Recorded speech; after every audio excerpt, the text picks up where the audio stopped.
The fog came in first, before the light did, rolling soft and grey off the water and settling into every seam of the harbour, like something that had always belonged there. It moved along the quays without hurry, wrapping around the hulls of anchored ships, softening the hard edges of capstans and coiled rope, until the whole waterfront seemed to exist in a kind of suspended breath. Somewhere beyond that grey curtain, the sun was beginning its slow climb, though it would be another hour before its light did more than pale the mist to the colour of old pewter. This was Portsmouth, or Plymouth, or perhaps the Nore. It hardly mattered which, for in these early years of the 1800s, England's naval ports had grown to resemble one another in their essential character, each a forest of masts rising from still water, each holding within its harbour waiting bulk of wooden walls that stood between an island nation and the ambitions of the wider world. The masts themselves were the first thing a traveller noticed, coming down from the hills above the harbour or along the coast road in the last dark hour before dawn. They rose in their hundreds, bare of canvas in these still moments, their yards crossed like the branches of a winter forest that had somehow taken root in salt water rather than soil. There was something almost skeletal about them in this light, pale, vertical lines against a sky not yet decided whether it would be blue or grey, spars catching what little illumination existed and holding it briefly before releasing it back into the mist. A person standing on the shore might have counted ships until the counting became meaningless, for the fleet at anchor here represented only a fraction of what the nation kept afloat in these years, when Britain's navy had grown to a size that no other power on earth could match.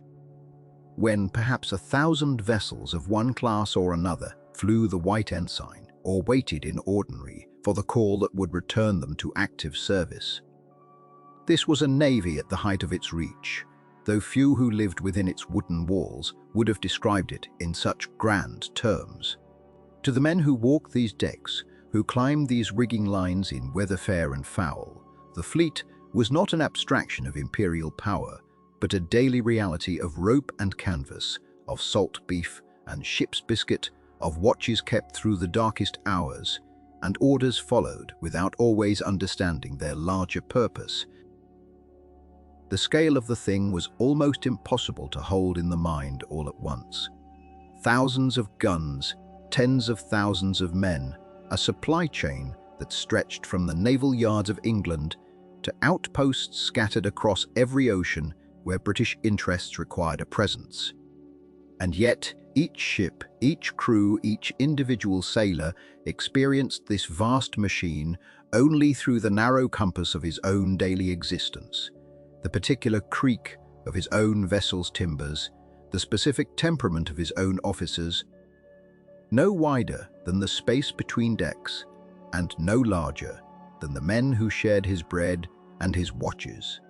It is this narrower view we mean to take up here, in this quiet chronicle, not the sweeping history of battles and admirals that fills so many grander accounts, but the smaller, slower story of what it meant to be an ordinary man swallowed into this extraordinary machine.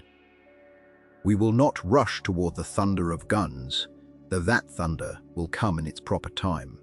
We will not linger long on the names that history remembers best, for this is not primarily their story. Instead, we will walk the wet planking of the dockside in this grey hour before the world wakes, and we will follow, as patiently as the fog itself follows the contours of the harbour, the ordinary path of a man who might have been anyone, a farm boy from Yorkshire, a fisherman's son from Cornwall, a debtor fleeing the law, quote, or simply a young man with no better prospect than the sea offered. We will watch him become, slowly and by degrees, a sailor in Nelson's navy. The lanterns along the quay still burned at this hour,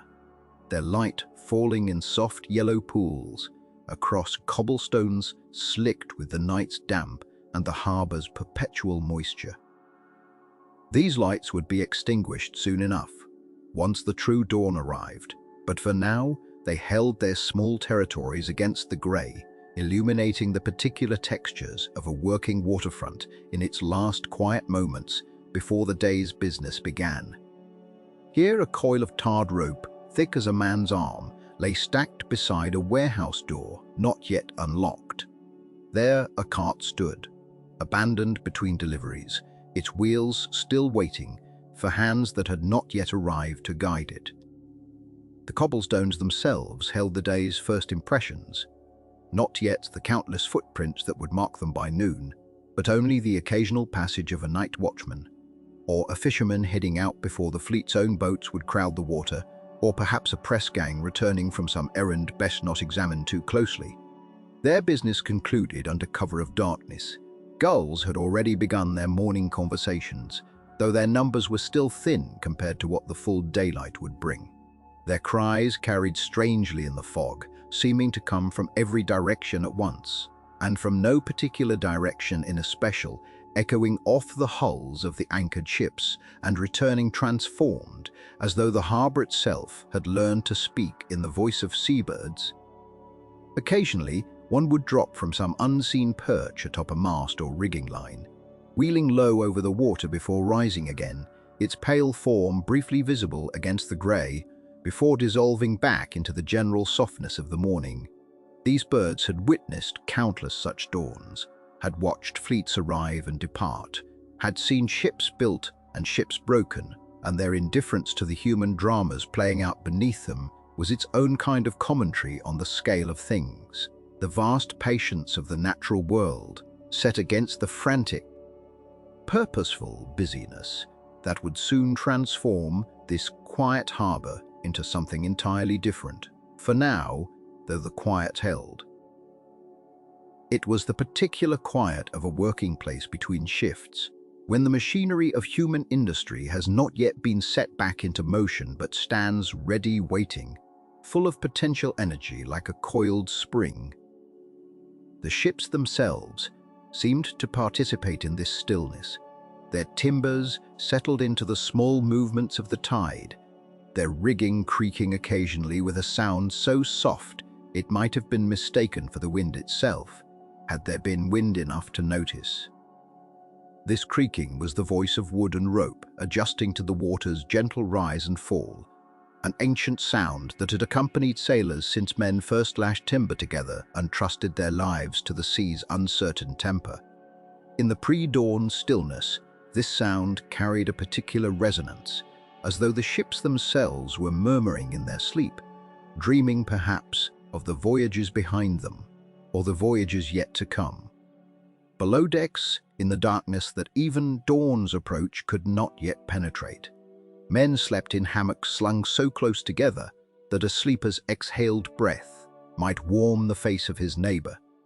This was the ordinary intimacy of naval life, this proximity that civilian existence rarely required. Hundreds of men sharing air and space, and the particular smell of tar and bilgewater and unwashed wool that characterized every ship of the line.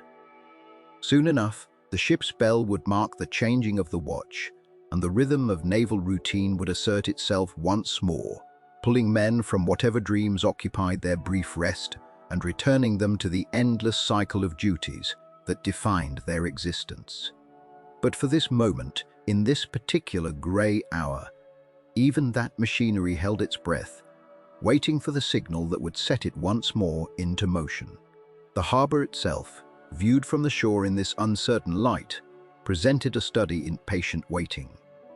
Ships rode at anchor in ordered ranks, their positions determined by draft and purpose and the particular requirements of naval discipline that governed even where a vessel might rest. Were great ships of the line, their multiple gun decks suggesting the terrible power they carried within their wooden hulls, capable of delivering broadsides that could shatter an enemy vessel into so much floating wreckage. Others were smaller, frigates built for speed and scouting, sloops that carried messages and small cargoes between larger vessels and the shore, the countless auxiliary craft that any fleet required to function. Together they formed a small floating city, populated by thousands of men whose individual stories would mostly go unrecorded, whose names would appear, if at all, only in muster books and pay ledgers, the anonymous statistical record of a navy that required so many hands to accomplish its vast purposes. It is into this world that we mean to venture slowly and with patience. In the chronicle that follows, we will trace the path by which an ordinary man became a sailor,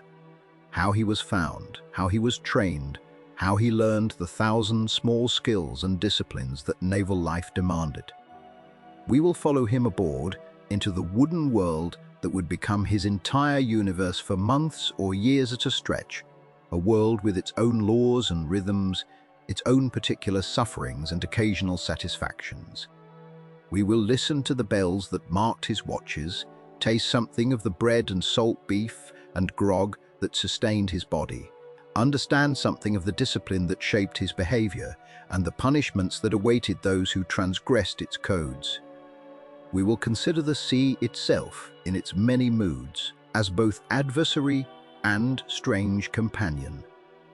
We will sit with him in imagination at the surgeon's table when illness or injury required it, and we will stand beside him when the guns finally spoke in anger, when all the patient waiting resolved itself into the violence and confusion of battle. And we will follow him, too, into the aftermath, into whatever peace or grief or simple exhaustion followed such encounters, and eventually toward whatever landfall might return him, changed by his experience, to the ordinary world he had left behind. This is not a story that moves quickly, and it does not mean to. Like the fog that fills this harbor in the hour before dawn, we mean to settle in slowly, to let the details accumulate with the patience that the sea itself demands of those who would understand her.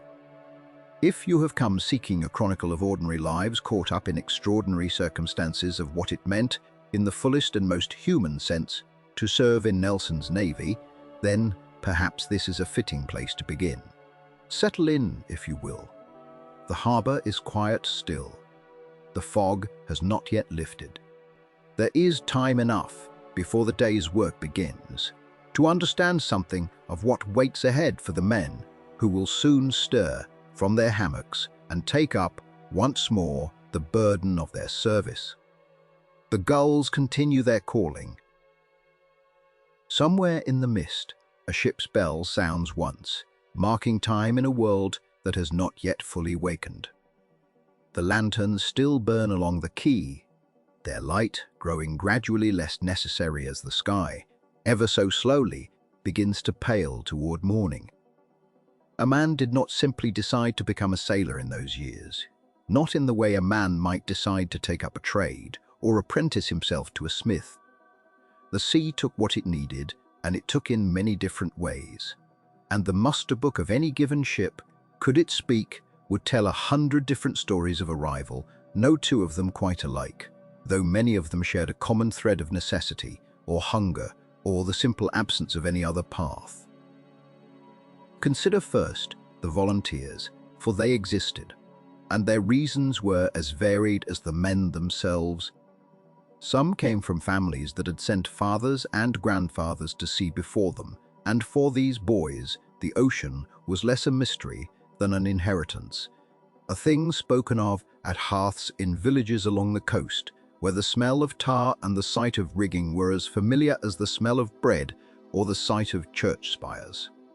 Such boys grew up watching ships pass on the horizon and dreaming, as boys will, of decks beneath their own feet, of distant harbors, of a life larger than the one their village offered. They came to the recruiting officers with something like eagerness,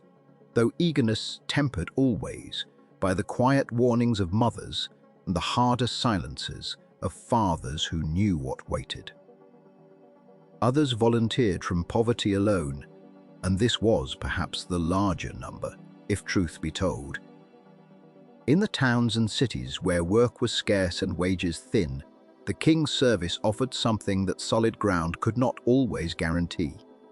Food, however meager, and a wage however delayed, and a roof, however low and crowded and damp. A young man with no trade, no family land, no prospects beyond the docks, where he had perhaps loaded cargo or mended nets, might look upon the recruiting posters with their promises of prize money and adventure, and might convince himself that the sea offered more than the street. He was not always wrong. He was not always right either.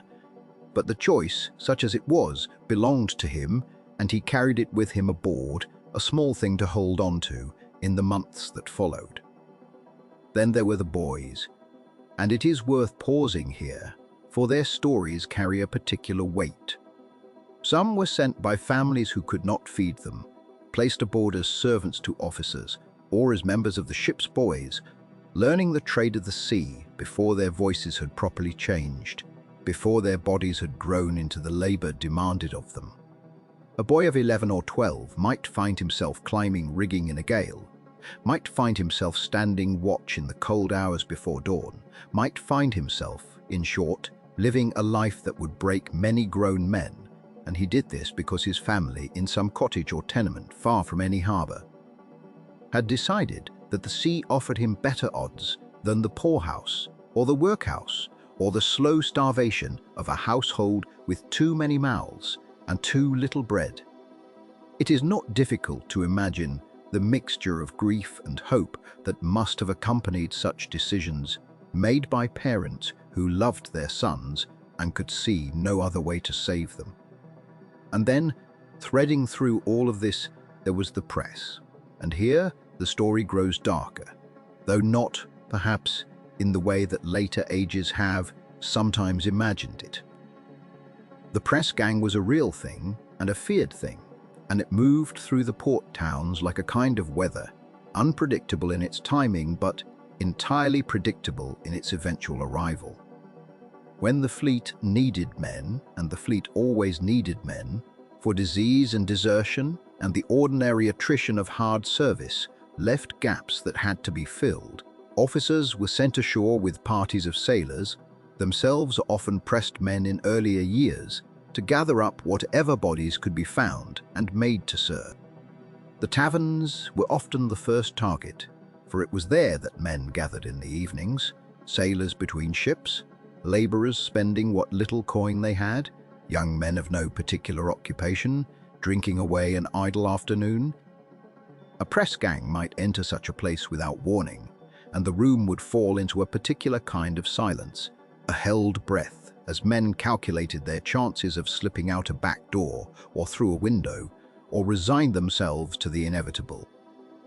Exemptions existed on paper, for certain trades and certain circumstances, but paper mattered little to a lieutenant who needed 20 men by morning and had found only 12. A protestation of apprenticeship, a claim of family depending upon one's wages, a plea of illness or unfitness, these were sometimes heeded and sometimes not, depending on the desperation of the service and the temperament of the officer conducting the sweep. It was not only the taverns, though. The docks themselves were dangerous ground for a young man of the laboring classes, for the press gangs knew that able-bodied men congregated wherever ships loaded and unloaded their cargo, and a fellow hauling rope or carrying barrels might find himself, within the hour, carried instead toward a receiving ship anchored in the harbor. His old life ended as abruptly as a door closing. There are accounts, and they are not uncommon, of men taken while walking home from a day's honest work, taken while attending to some errand for their families, taken, in some cases, on their very wedding day. The ceremony scarcely concluded before the gang arrived and the groom was marched away toward a life he had not chosen and could not now refuse. The fear that followed young men along the docks in those years was a quiet fear, mostly,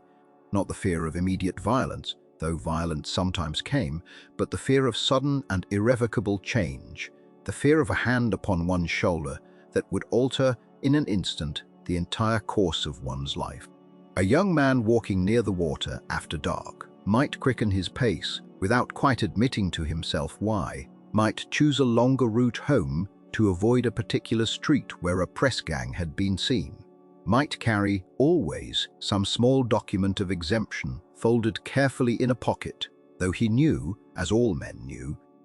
that such documents offered only uncertain protection. This fear was woven into the fabric of coastal life in ways that are difficult now to fully imagine, a low and constant hum beneath the ordinary business of living near the sea. And yet, even here, in the coercion and the fear, there is a complexity worth pausing over for many of the men taken by the press. Once aboard, once past the initial shock and grief of their capture, did not remain unwilling sailors forever. Some found, in the discipline and the community of shipboard life, a kind of purpose they had not known ashore. Some discovered a skill for the work, a steadiness aloft, a talent for gunnery or navigation that earned them respect and even advancement. This does not excuse the press, nor does it lessen the injustice done to those who were torn from their families and their choices, but it complicates the picture, as human stories so often complicate the simple narratives we might wish to tell about them. So the musterbook of any ship, that long ledger of names and origins and rates of pay, was in truth a record of this entire spectrum of human circumstance. Ambition sitting beside desperation, volunteer beside pressed man, boy beside grown sailor, each name representing a different road that had led, eventually, to the same wooden deck, the same swinging hammock, the same uncertain horizon. A captain reading through his muster might see, if he looked closely enough, the whole of his nation's condition reflected there. The poverty of its cities, the desperation of its coastal villages, the ambition of its young men, the long reach of a war that required always more bodies than could be found by willing means alone. Once aboard, though, whatever road had brought a man to that point, he entered something entirely new, something that bore little resemblance to the life he had left behind on land. For the ship, once she had cleared the harbor and lost sight of shore, became a world entire unto herself, a floating village complete with all the structures and hierarchies and daily rhythms of any village ashore, save that this village could not be departed, could not be escaped, save at the ship's own convenience and the captain's own discretion. Every need that a man might have, food and shelter and companionship and labor, and even in some strange way a form of governance and law, existed within those wooden walls, sealed off entirely from the wider world. This was perhaps the deepest adjustment that any new sailor had to make, deeper even than the physical hardships of the work, deeper than the fear of the press that had brought some of them aboard. Slow understanding that the ship was now the whole of one's existence, that the horizon, however vast it appeared, marks the boundary of one's entire world for months or even years at a time, that the men around him, whatever their origins, whatever had brought them to this same deck, would now be his only society, his only family, his only witnesses to whatever life remained to him.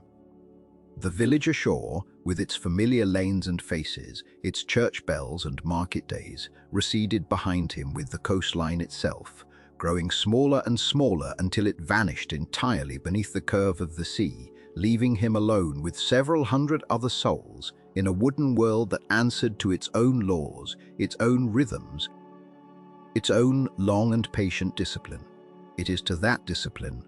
and to the daily texture of life within this floating village, that we might now, gently, turn our attention.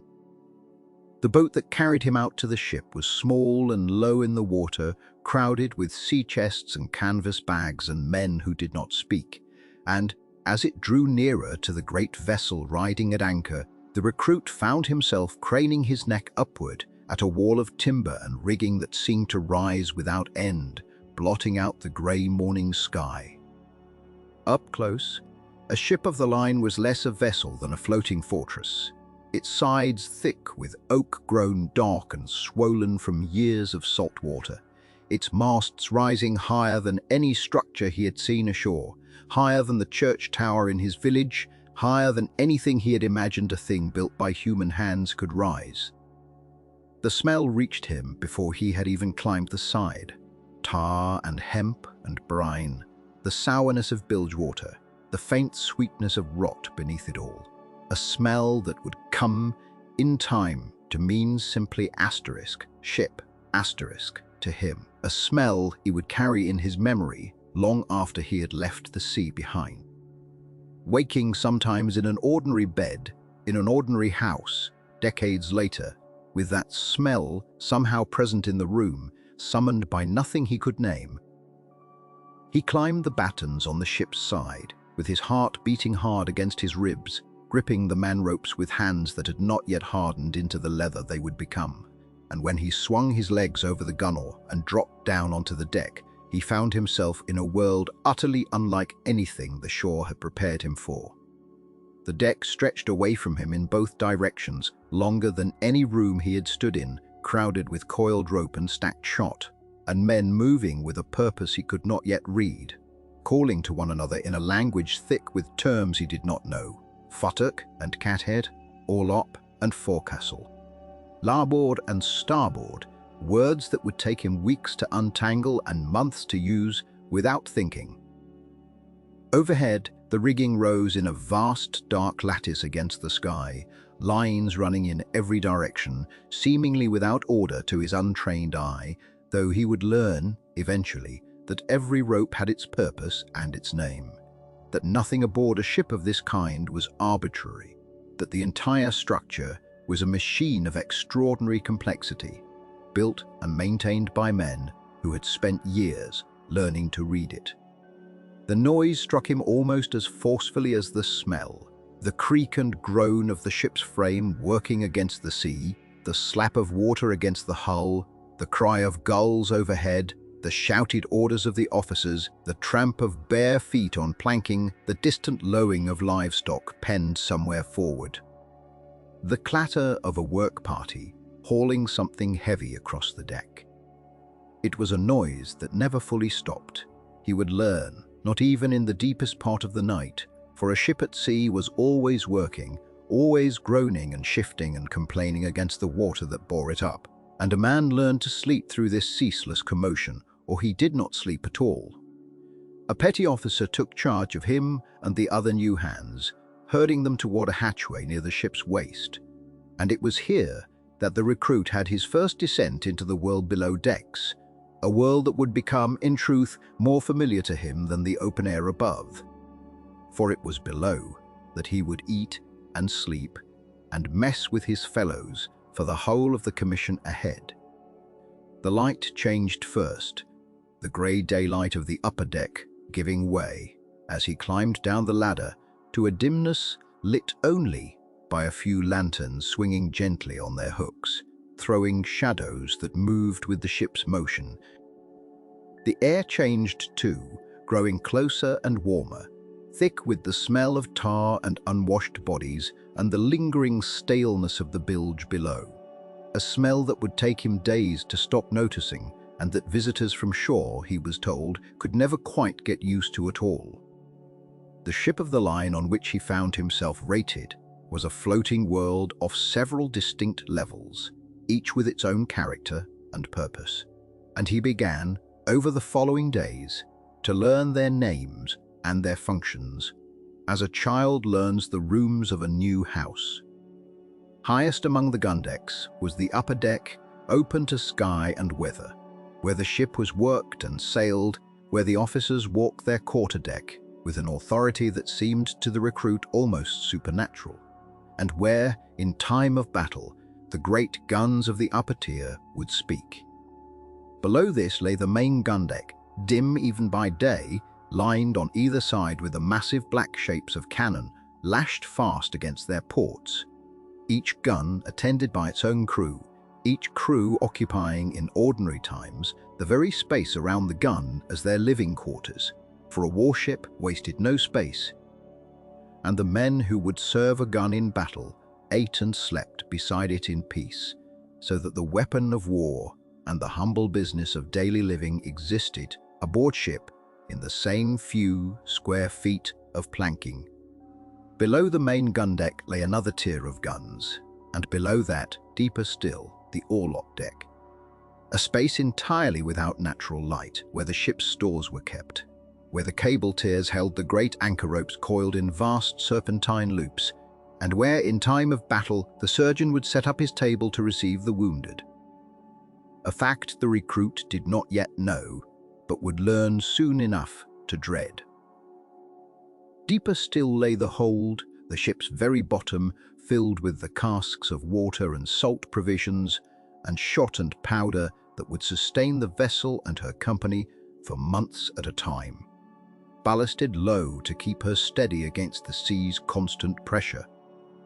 It was a vertical village. He came to understand, layered like the floors of some strange tenement, each level opening onto the next by way of steep ladders and narrow hatchways through which men passed with a practiced ease that the recruit in his first days entirely lacked.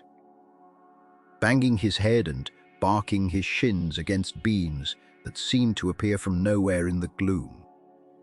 It was on the main gun deck, or near it, that he was shown to his berth, not a room, not even truly a space of his own, but a numbered hook from which he would sling his hammock each night among perhaps a dozen or more other men, all crowded together in a space that seemed impossibly small for the number of bodies it must somehow contain. 14 inches, he was told, was the allotted width for each hammock, slung so close to its neighbors that a man's shoulder nearly touched the next man's on either side, and it seemed to him that first night an arrangement better suited to salted fish in a barrel than to human beings,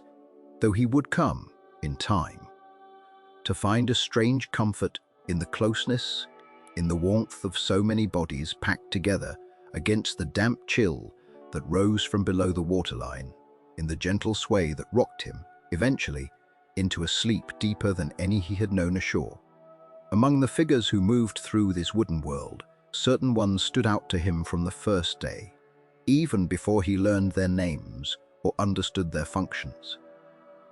The captain he saw only rarely, and always at a distance, a solitary figure who walked his own portion of the quarterdeck without company, who ate alone in his great cabin at the stern, who seemed to the recruit less a man than a kind of distant weather system,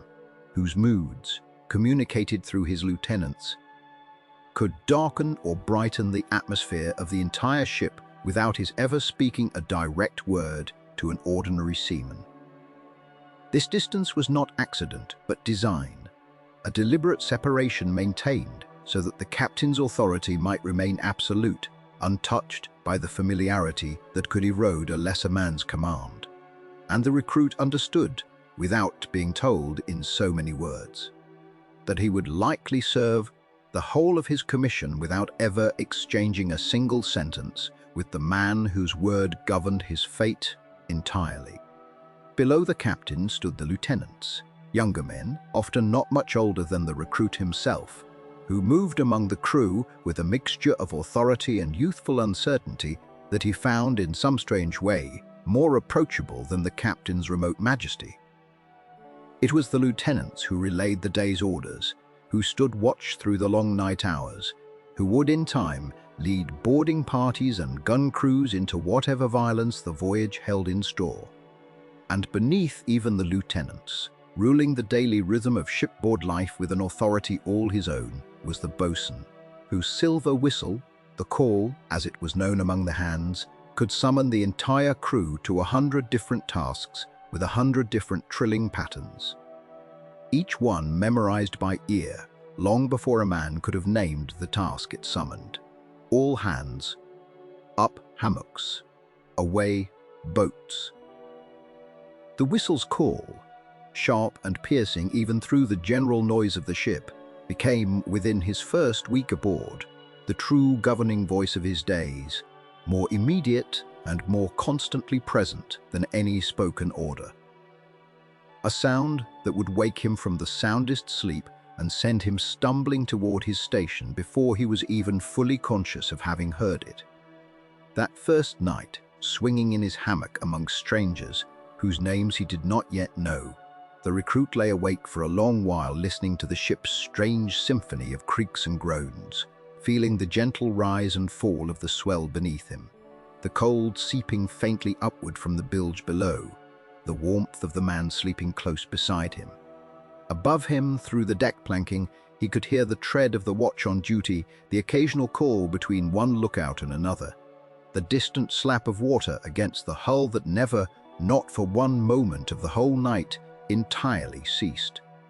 Thought, before sleep finally took him, of the harbour he had left that morning, already impossibly distant, and of the strange new family of hammocks and whistles and dim lantern light into which he had been so suddenly delivered, a wooden world, self-contained and self-governing, and into whose rhythms he now understood he must learn to disappear. That rhythm, once he began to learn it, revealed itself as the true architecture of the ship, more binding than any timber, more constant than any officer's command. The day at sea was not measured in hours as a man ashore might reckon them, sunrise to sunset, morning to evening, but in watches, 4 hours apiece, each one a small vessel of time set afloat within the larger voyage. The bell marked their passing, struck in pairs, rising through the watch until 8 bells brought its natural end, and the ship's company turned over like a great slow wheel, one half rising from sleep as the other half sank gratefully toward it. He had not understood that first morning how completely this cycle would consume him,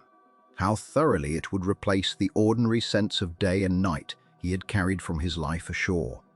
Now there was only the watch he stood and the watch he was owed, the 4 hours of labor and the 4 hours, or sometimes less, of uncertain rest. The first light of each day found the ship already stirring, for the sea granted no true stillness, no hour in which the vessel simply rested upon the water without tending. Decks were washed before the sun had properly cleared the horizon. Holly stones dragged across worn planking by men on their knees, the stone rasping back and forth in a sound that became in time as familiar and unremarked as breathing. The salt water was hauled up in buckets and slopped across the boards, and the men worked, bent-backed in the grey light, their trousers rolled, their bare feet numb against the wet wood, saying little, for there was little to say about a task that would be repeated tomorrow exactly as it had been performed today. He learned to recognize the particular ache that settled into the knees and lower back after an hour of this scrubbing, an ache that never entirely departed, but simply diminished into the general catalogue of small pains that made up a sailor's waking hours. Beyond the washing of decks, there stretched an endless inventory of labor, each task modest in itself, but ceaseless in its accumulation. Lines needed hauling, braces, halyards, sheets, the countless ropes that governed the ship's great cloth wings, each one leading to a block, each block to a purpose, the newer hands were still learning to read. He came to know the particular burn of rope through unpracticed hands, the way the fibers left their mark on his palms until calluses formed, thick and yellow, that no longer registered the friction as pain. Sails required mending, canvas torn by wind or salt rot, stitched back together with needle and palm, the older hands working with an unhurried precision that the newer sailors watched and tried, clumsily at first, to imitate. Rigging was tarred to protect it from the weather's slow erosion, a black and pungent labor that left men's hands and forearms stained for days afterward, the smell of it settling into clothing that never quite lost the scent. There was brass to polish, though the ship carried little enough of it to justify the ritual beyond the officer's evident belief that idle hands invited idle minds. There was the endless business of oakum, old rope picked apart, strand by strand into loose fiber that would be driven into the seams, between planks, to keep the sea where the sea belonged, outside the hull rather than within it. Men sat at this task for hours at a stretch, their fingers moving with a mechanical patience, the pile of unraveled fiber growing slowly at their feet, while conversation, when it came at all, drifted in low murmurs that seemed to match the unhurried rhythm of the work itself. He found in time that his own hands had begun to move, without instruction from his mind, that the labor had settled into muscle and bone in a way that freed his thoughts to wander even as his fingers continued their small, repeated motions. Beneath all of this labor, beneath the discipline that governed it and the officers who oversaw it, there lay a fatigue that the ship's routines did not acknowledge and could not accommodate. 4 hours of watch, 4 hours of uncertain rest, and always the possibility that rest would be cut short by a call to shorten sail, by a sudden squall, by the boatswain's whistle summoning all hands for some task that could not wait for the natural turning of the watch. Men slept, when they slept, in snatched portions, their hammocks slung so close together that a man's elbow might brush his neighbor's shoulder with each roll of the ship. The air below decks, thick with the breath and warmth of 200 bodies pressed into a space that had never been designed for comfort. He learned to sleep despite the closeness, despite the creak of the hull and the constant motion, because exhaustion, in the end, proved a more persuasive force than discomfort. He learned also that this exhaustion never entirely lifted, that it settled into a man over weeks and months at sea, a weight carried in the same quiet way that the ship carried her ballast, unseen but always present, shaping the way a man moved, and the shortness of his temper, and the heaviness of his eyes, even in the brightest hour of the afternoon watch. The monotony beneath the discipline was a thing rarely spoken of, for what use was there in speaking of what could not be altered? The same tasks recurred with the same regularity as the bells that announced them, the same decks to scrub, the same lines to haul, the same sails to mend, the same rigging to tar, day following day in a sequence that blurred, after enough repetition, into something almost indistinguishable from itself. A man might find himself uncertain on any given afternoon, whether it was the 4th day since landfall or the 5th, whether this watch's labor was truly different from the last, or merely felt so because his body ached in a marginally different place. The ship's discipline, so rigid in its outward form, concealed within it this deeper sameness, this slow erosion of distinction between one day and the next, that no bell, however precisely struck, could entirely dispel. He came to understand that this too was a kind of weight the sea imposed, not the weight of danger, which came rarely and departed quickly, but the weight of repetition, patient and unspectacular, wearing at a man's sense of time the way water wears at stone.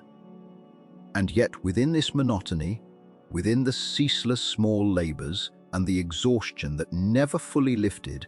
there existed also a companionship that the newer sailors had not expected to find, that the older hands seemed to carry as a kind of quiet inheritance. Men working aligned together fell without conscious decision into rhythms of shared effort, a call and response of grunts and murmured counts that coordinated the pull of many hands into a single motion more effective than any one man's strength alone. In this shared labor, there grew a low current of fellowship, unspoken for the most part, expressed less in words than in the simple fact of proximity endured together, day after day, watch after watch. A man learned the particular way his neighbor coiled a rope, the small habits of another's hands at the oakum pile, the particular rasp of a third man's holystone against the deck, and these small recognitions accumulated into something that resembled, if not friendship exactly, then a kind of familiarity that eased the weight of the labor without lightening the labor itself. Sometimes, over the slow work of picking oakum or the steady rhythm of tarring rigging, a man would begin to hum, softly, almost without meaning to, some half-remembered tune from a life ashore that seemed, in this setting, both foreign and comforting. Others would take it up, not in unison exactly, for few could recall all the words, but in a kind of loose accompaniment, voices low and unhurried, matching the pace of the work rather than any particular melody. These songs were rarely sung in full, rarely performed as entertainment might be performed. They existed instead as a kind of murmured backdrop to labor, rising and falling with the rhythm of hands at rope or needle, fading into silence when the officer of the watch drew near, and resuming softly once he had passed. he found himself, in time, humming along with tunes he did not know he had learned, his voice joining the low current of sound that moved along the deck like something half-conscious, a shared breath rather than a performance. It was in these moments, the low hum over ropework, the shared glance exchanged when a particularly heavy line came free at last, the wordless nod that passed between men finishing a task together, that the ship's rigid architecture of bells and watches revealed its softer underside. The discipline that governed every hour did not, it seemed, entirely extinguish the human warmth that gathered in the spaces between its demands. Men found companionship not in leisure, for leisure was scarce and closely rationed, but in labor itself, in the shared endurance of monotony and exhaustion that no rank could entirely separate one man from another. He came to understand, as the days passed into weeks, that this was perhaps the ship's quiet lesson, that the wooden world into which he had been delivered asked everything of a man's body and much of his patience, but offered in return this thin thread of fellowship woven through the endless repetition of the watch, sustaining him through hours that might otherwise have worn him down to nothing at all. It was in the matter of food that this fellowship found its plainest expression, for whatever else divided the men of a ship, their rank, their origins, the accidents of birth that had placed one behind an officer's writing desk and another before a gun, all shared in the end the same hard bread and the same grey meat drawn from the same barrels. And there was a kind of levelling honesty in that shared want, which no sermon on brotherhood could have taught so plainly. The biscuit, that hard-travelling bread, the sailors called hardtack, was baked months or sometimes years before it reached a man's hand, baked hard enough to survive a voyage round the world, if need be, and it arrived aboard ship already old, already beginning its slow surrender to time and damp, and the small creatures that seemed to find it before any sailor did. A man learned quickly to tap his biscuit against the table before eating. A soft percussion repeated at every mess across the ship, meant to dislodge the weevils that had made their homes within, and if he was still hungry enough, and he generally was, he ate around them, or ate through them. For there was no replacing what had been eaten, and no sense in wasting what remained. Some men joked, in the dry way of sailors who have long since stopped being surprised by anything, that the weevils had more claim to the biscuit than the men did, having lived there longer, and there was laughter in this. The particular laughter of those who have made peace with a small horror by naming it and living alongside it rather than fighting it any longer. The salted meat came in barrels marked with dates that meant less with each passing month at sea. Beef or pork packed in brine until it had taken on the color and something of the texture of the wood that housed it, and a man, soaking his portion in the ship's fresh water before boiling it, might still find it tough as rope, grey at the edges, tasting more of salt and barrel than of any animal that had once grazed beneath open sky. There was an old joke among sailors, repeated so often it had ceased to be funny, and become instead a kind of ritual complaint, that the meat could be carved into buttons or beads, so hard had the salt and thyme made it, and men would sometimes do just this in idle moments, whittling a piece of gristle into some small trinket to send home or trade with a shipmate, a strange handicraft born of necessity and boredom both. And yet a man ate it gladly on the days when hunger pressed harder than distaste. For the body at sea burned through what it was given at a rate that made a man's appetite something closer to an animal need than any civilized preference. There was little room aboard ship. Then there was the grog, the daily ration of rum, cut with water, doled out at fixed hours, with a ceremony that never varied and was never skipped. For if the biscuit and the meat sustained the body, the grog sustained something else entirely, the temper, the patience, the thin margin between a man's endurance and his breaking point. It came twice a day in most ships, morning and evening, poured by the steward under an officer's watch so that no man might claim more than his due, and a sailor came to measure the hours of his day by its arrival, almost as much as by the ship's bells, the promise of it waiting at the far end of a watch like a small warm light at the end of a cold corridor. It softened the hours. There was no other honest way to say it. It took the edge from the cold, blurred the sharper corners of exhaustion, made the endless grey monotony of the sea bearable in a way that duty alone could not always manage.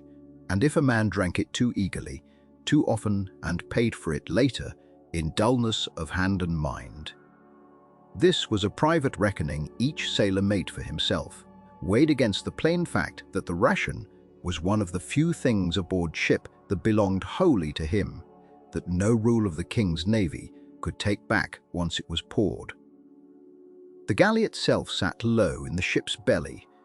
a modest brick hearth built to withstand the roll of the sea, tended by a cook who was very often himself a man, broken in body by some earlier service, missing a leg perhaps or an arm. For the position of ship's cook was one of the few berths the Navy kept aside, for men no longer fit for the more demanding labours of the deck,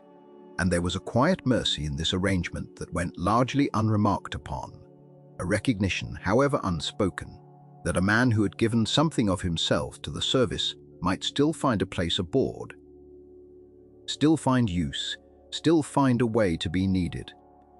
The cook worked in cramped quarters thick with smoke and the smell of boiling meat, his fire carefully banked and watched. For an unguarded flame aboard a wooden ship was a danger graver than any enemy sail on the horizon. And he moved through his work with the particular economy of a man who had learned to manage a difficult task with limited means and no complaint, for complaint changed nothing about the size of the pot or the toughness of the meat within it.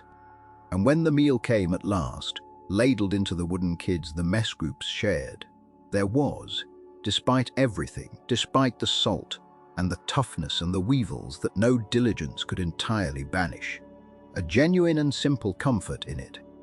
especially on the colder days when the wind cut through oilskins and a man's hands had gone stiff and clumsy at the ropes. A hot meal, however plain, however repetitive, however far from anything a man might have chosen if choice had been given him, was still heat taken into the body on a cold sea, still something to look forward to across the long stretch of a watch, still a moment when a man might sit with his messmates in the low glow of a lantern and feel, for the space of that meal, something like ease. There was talk at these times, low and unhurried, the kind of talk that filled the gaps between labour without demanding much of a tired man, talk of home, of past ships, of small grievances and smaller jokes, the ordinary conversation of men bound together by circumstance who had learned, out of necessity, to make something like companionship out of what they had been given. But beneath this rough comfort ran a darker thread, one that the sailors of that age could feel in their own failing bodies long before they understood its cause. Scurvy moved through ships on long voyages, like a slow, patient tide, beginning quietly. A certain heaviness in the limbs, gums that bled at the smallest pressure, bruises that appeared without cause and lingered without healing before deepening into something crueler, teeth loosening in swollen gums.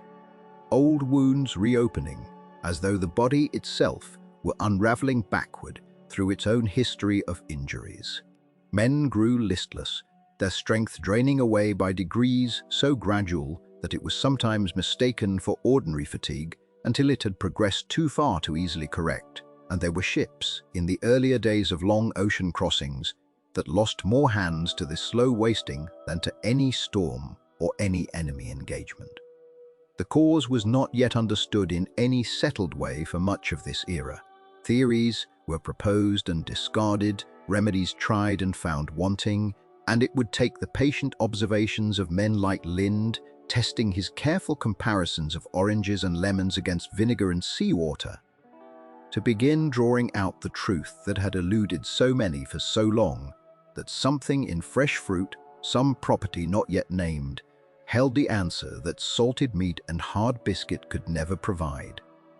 By the later years of Nelson's service, citrus juice had become a more regular part of naval provisioning, a small vial of prevention finally recognized for what it was, though the knowledge had come only after generations of sailors had already paid the cost of its absence, their names recorded in ships' logs beside causes of death that read, with a plainness that still carries its own quiet weight across the centuries, simply as scurvy or as a wasting of unknown origin.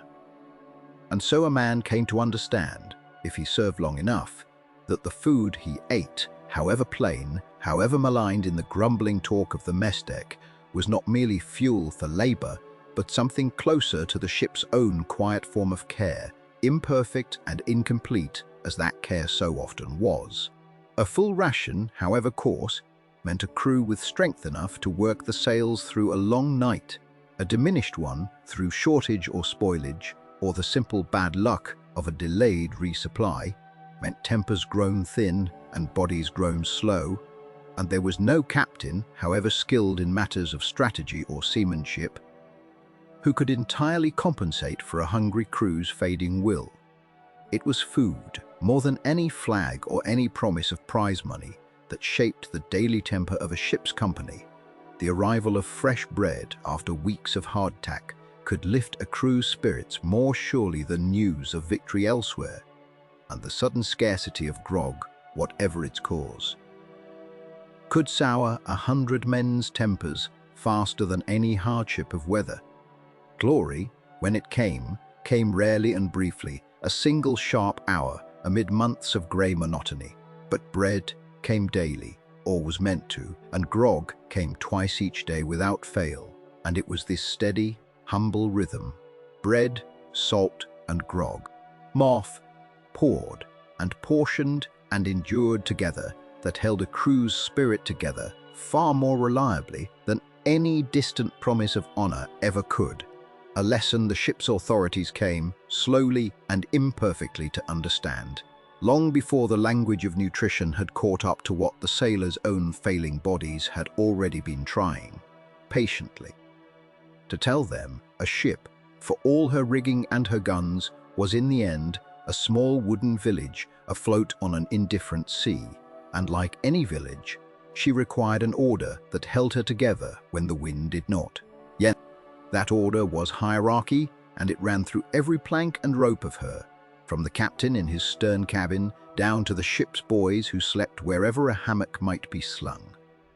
A sailor learned this order before he learned much else. He learned it in the particular silence that fell when an officer passed along the deck, in the way men touched their caps without being told to, in the small automatic deference that became, after enough weeks at sea, indistinguishable from instinct. Respect and fear lived very close together aboard a man-of-war, so close that a sailor himself might have struggled to say, on any given day, which one moved him to obey a command instantly and without question. Perhaps it did not matter. The ship required obedience the way she required caulking and cordage, and whether that obedience came from admiration or from dread, it held the vessel together all the same. The captain stood at the summit of this small world, and his word was in the most literal sense the law allowed. Absolute. At sea, beyond the reach of any magistrate or court, he was judge and enforcer both, answerable in theory to the Admiralty and to God, but answerable in practice to no one within 1,000 miles of salt water. This was not an arrangement designed for cruelty, though cruelty found ample room within it. It was simply the only arrangement that could function, given the isolation of a ship and the constant real possibility of mutiny, desertion, or collapse. A crew of several hundred men, drawn from press gangs and prisons and quiet fishing villages alike, could not be governed by gentle suggestion. The rules were written down, and periodically, usually on a Sunday, after the reading of scripture, the ship's company was assembled on deck to hear them again. The articles of war, read aloud in a flat, official voice, by the captain or his clerk, each article ending in the same grim refrain, "Shall suffer death," or such other punishment as a court-martial shall think fit. Men stood in their ranks and listened to this recitation, not with fresh alarm, but with the dull familiarity of men hearing a sermon they had heard many times before. Yet the familiarity did not entirely dull the weight of the words. Every sailor aboard knew that the articles were not decoration. They had seen, or would see, what happened when they were invoked. Punishment, when it came publicly, and it came with a kind of terrible order that made it somehow more unsettling than chaos would have been. Flogging was the most common instrument of naval discipline, and it was administered with a ceremony that seems, from the distance of centuries, almost unbearably formal for an act of such violence. The whole crew was piped to witness punishment, called up from below and arranged along the deck and in the rigging so that the lesson might be seen by every man aboard. The boatswain's mates prepared the cat-o'-nine-tails, drawing it from a red baize bag kept for the purpose, and the offender was stripped to the waist and bound to a grating rigged upright for the occasion. The drum, if there was a drum, gave a slow roll. The captain read the offence and a sentence. And then the lashes were laid on, one at a time, counted aloud, the rhythm of the strokes as measured and deliberate as anything else in the ship's routine. A dozen lashes was common for a minor infraction. 2 or 3 dozen was not unusual for something graver, and in the worst cases, sentences reaching 100 lashes or more were carried out not in one sitting but spread across several days, so that the man's back might heal enough between floggings to survive the next installment. The surgeons stood by during these punishments, not to intervene, but to certify that the man could endure what remained of his sentence. Sailors watched these episodes in silence, and it was a silence that did more to enforce discipline, perhaps, than the flogging itself.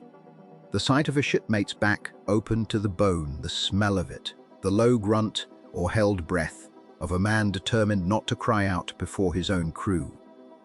Lesser offences drew lesser punishments. Confinement in irons below decks, a reduction in rations, a spell in the bilboes, a public dousing from the yardarm, the humiliating spectacle of running the gauntlet through 2 lines of one's own shipmates armed with knotted rope, desertion, striking an officer, sleeping at one's post during watch, theft from a shipmate, each carried its own accepted tariff of pain, understood by every man aboard almost as thoroughly as he understood the ship's rigging plan. And beyond these lay the ultimate sanction, hanging, reserved for mutiny or its equivalent, carried out from the yardarm before the assembled fleet, if the offence seemed to warrant such an audience. A spectacle meant less for the condemned man than for every sailor who would afterward remember precisely what mutiny cost.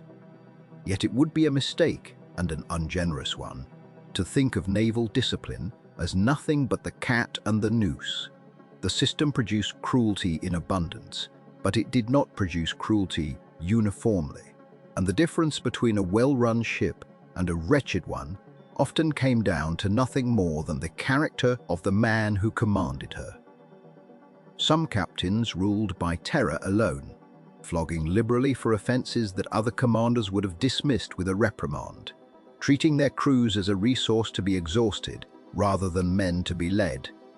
Such captains were feared, certainly, but they were rarely loved, and their ships, though outwardly obedient, often carried within them a current of resentment that surfaced, eventually, in desertion rates, in sullen work, in the quiet, unspoken withholding of any effort beyond the strictly required. Other captains understood, whether through native decency or through hard experience, that a crew given fair treatment, reasonable rations and consistent justice would work harder, fight better, and desert less than a crew driven purely by dread. These were the captains whose names sailors spoke of afterward in taverns and in old age, with something approaching genuine affection, men who flogged only when flogging was unavoidable, who knew their crews by name and by history, who shared, so far as rank permitted, in the discomforts their men endured. It is in the log and letters of such a man that the texture of this divided world becomes most vivid. Captain James Gordon of His Majesty's frigate Active kept, as most commanders did, a log of daily events aboard his ship. But Gordon's entries, along with the private correspondence he left behind, reveal a mind unusually attentive to the balance between severity and fairness that command required. In one letter written to a fellow officer, he confided that a captain who rules only by the lash will find, in time of true danger, that his men serve him with their bodies but withhold their hearts, and it is the heart of a crew, more than their obedience, that carries a ship through the extremity of battle. Gordon's own log records punishments. He was no reformer, and the articles of war applied on his ship as they did on any other. But the entries are notably sparser than those of many of his contemporaries, and where he did order a flogging, his notes often include some brief explanation of the offence, as though he felt some obligation to justify the severity even to his own private record. On one occasion, he wrote simply, "Punished Wem Carter, 2 doze lashes. Drunkenness on watch, 2nd offence. Warned the crew this would not be tolerated a 3rd time from any man among them, myself included in the warning, were I ever to fail my own duty." That last clause, a captain including himself, however rhetorically, within the reach of the ship's discipline, was rare enough to be remarkable, and it is easy to imagine the effect such a statement might have had on men who had served under commanders who considered themselves exempt from every rule they enforced on others. This, perhaps, is the quiet truth that lay beneath the whole architecture of naval discipline. That fear could compel a crew to obey, but only fairness, consistently applied, could compel them to endure. A ship was too small, too enclosed, too utterly dependent on cooperation for cruelty alone to sustain her through the long trials of a commission, the storms, the blockades, the months of empty horizon, and when it came, the smoke and thunder of an enemy broadside. The captains who understood this, who tempered the articles of war with something like justice, built beneath them not merely obedient crews but loyal ones, men who would work the pumps through a gale without being ordered, who would stand to their guns without needing the boatswain's rope at their backs. The captains who did not understand this built ships that functioned, for a time, on dread alone, until dread wore thin, as it always eventually did, against the greater and more permanent fact of the sea itself. Patient, indifferent, and entirely unconcerned, temporary kingdom of his ship. For beneath every order given, every punishment weighed, every ration measured out with careful hands, there lay the sea itself, and the sea did not concern itself with the affairs of men. It had been there before the ship was timbered into being, before the captain had earned his commission, before the youngest boy aboard had drawn his first breath in some grey coastal town, and it would remain long after all of them had gone to whatever rest awaited sailors. The ocean was not cruel, though it could seem so, and it was not kind, though it could seem that too. It simply was vast and moving and indifferent, and every man who signed his name or made his mark to serve upon it understood, in some quiet chamber of himself, that he had agreed to live upon the surface of something that did not know he existed. This was the fact beneath all other facts of naval life. The discipline, the rhythm of the watch, the small comforts of bread and grog, the fear of the lash, or the hope of prize money, all of it was arranged atop a foundation of water that could shift in an hour from glassy calm to a fury no human order could command. Sailors spoke of the sea the way men speak of a great relation, one both trusted and feared, addressed with familiarity but never taken for granted. They gave it moods. They gave it intentions it did not possess, because it was easier to imagine a bargain with a temperamental god than to accept the plainer truth which was that the water rose and fell according to forces no prayer could turn aside. A storm did not arrive all at once. This was among the first lessons a sailor learned, whether he had been pressed from a merchant vessel or grown up watching the tides from some rocky shore. The sea gave warning, though the warning was subtle, written in a language that had to be learned slowly through years of paying close attention to small things. The wind would shift its quarter and carry with it a smell some described as metal, others as green, a scent that seemed to rise from the water itself rather than from any cloud. The swell would lengthen before the wind had grown at all, long, slow ridges of water rolling in from some distant disturbance that the ship's barometer, if she carried one, might not yet register as significant. Old sailors watched the horizon with a patience that younger men mistook for idleness, and it was often an older sailor, some weathered quartermaster or boatswain's mate, who first murmured that the glass was falling or that the sky to windward had taken on a look he did not care for. The clouds themselves were read like a kind of scripture. A high, thin veil, pale and fibrous, might mean nothing at all, or it might mean that weather was building far off, invisible yet, but already in motion. A mackerel sky, dappled and orderly, was said among sailors to mean a change was coming within a day. And, though there was no instrument to confirm this, beyond the accumulated memory of thousands of voyages, the pattern held often enough. A ring around the moon was watched with quiet unease.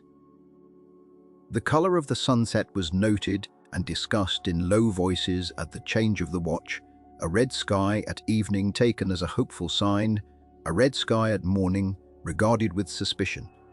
And whether these sayings held any real meteorological truth mattered less than the discipline of attention they instilled.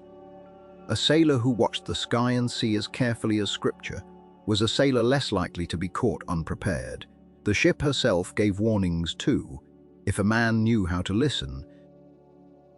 The timbers spoke a language of creaks and groans that varied with the sea state, and an experienced hand could distinguish the ordinary complaint of a hull working gently in a moderate swell from the tighter, more urgent sound of wood under greater strain.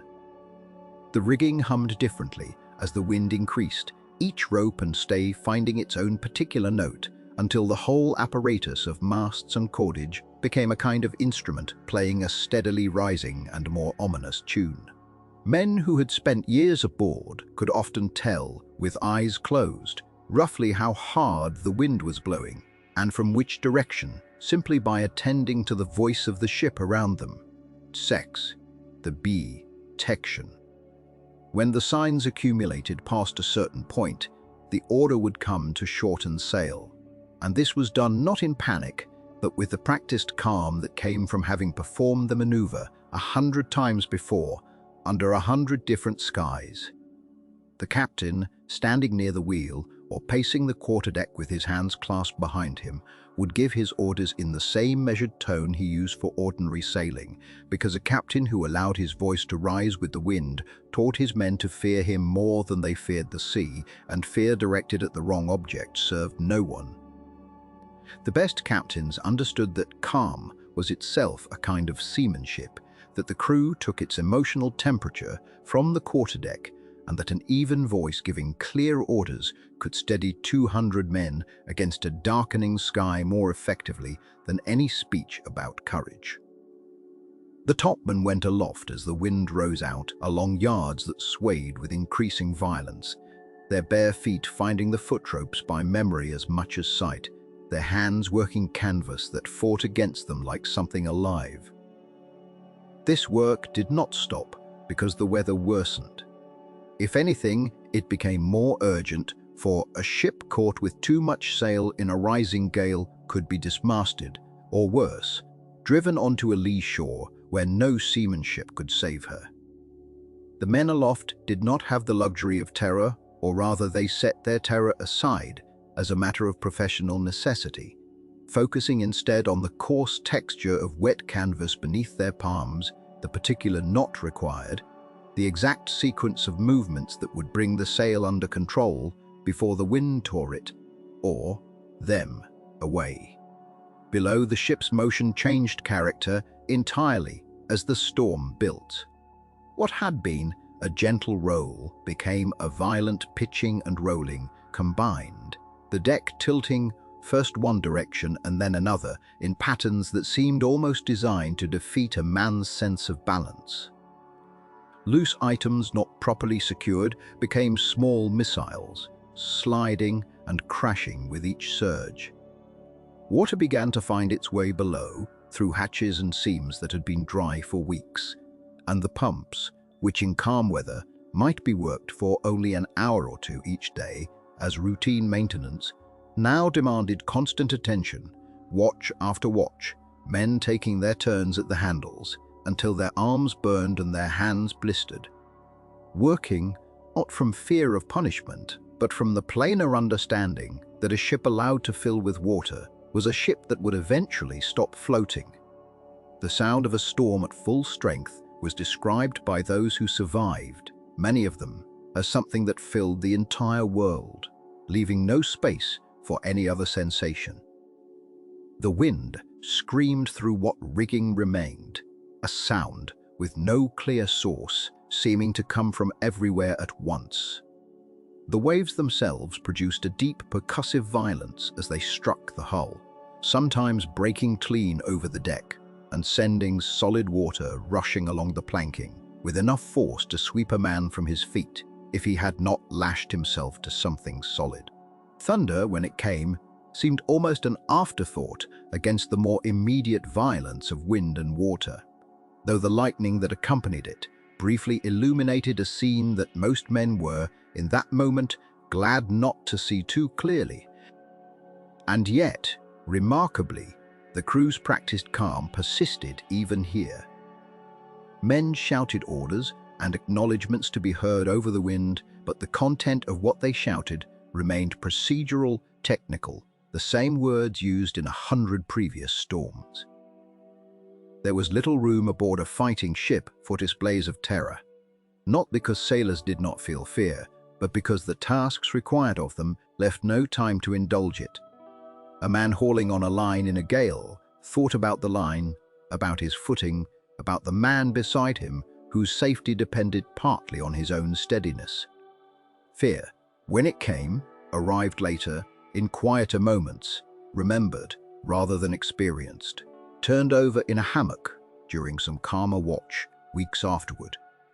What sustained men through such trials was not merely discipline imposed from above, but a kind of hard-won intimacy with the sea itself, built through years of exposure until the ocean's violence, while never welcomed, became at least familiar. A sailor who had weathered a dozen gales approached the 13th with a steadiness that a landsman could never have summoned, not because he had grown less afraid, but because he had learned what fear could be set aside and what attention could not. This was perhaps the deepest education the Navy offered. Deeper than gunnery or navigation, an education in how a human being might continue to function amid conditions that seemed, by any reasonable measure, to exceed what flesh and mind were built to endure. The storm would pass, as storms always eventually did, leaving behind a sea that seemed almost apologetic in its sudden calm, long swells rolling gently beneath a sky washed clean of cloud. The ship, battered and often damaged in her rigging or her sails, would be assessed and repaired with the same patient competence that had carried her through the worst of the weather.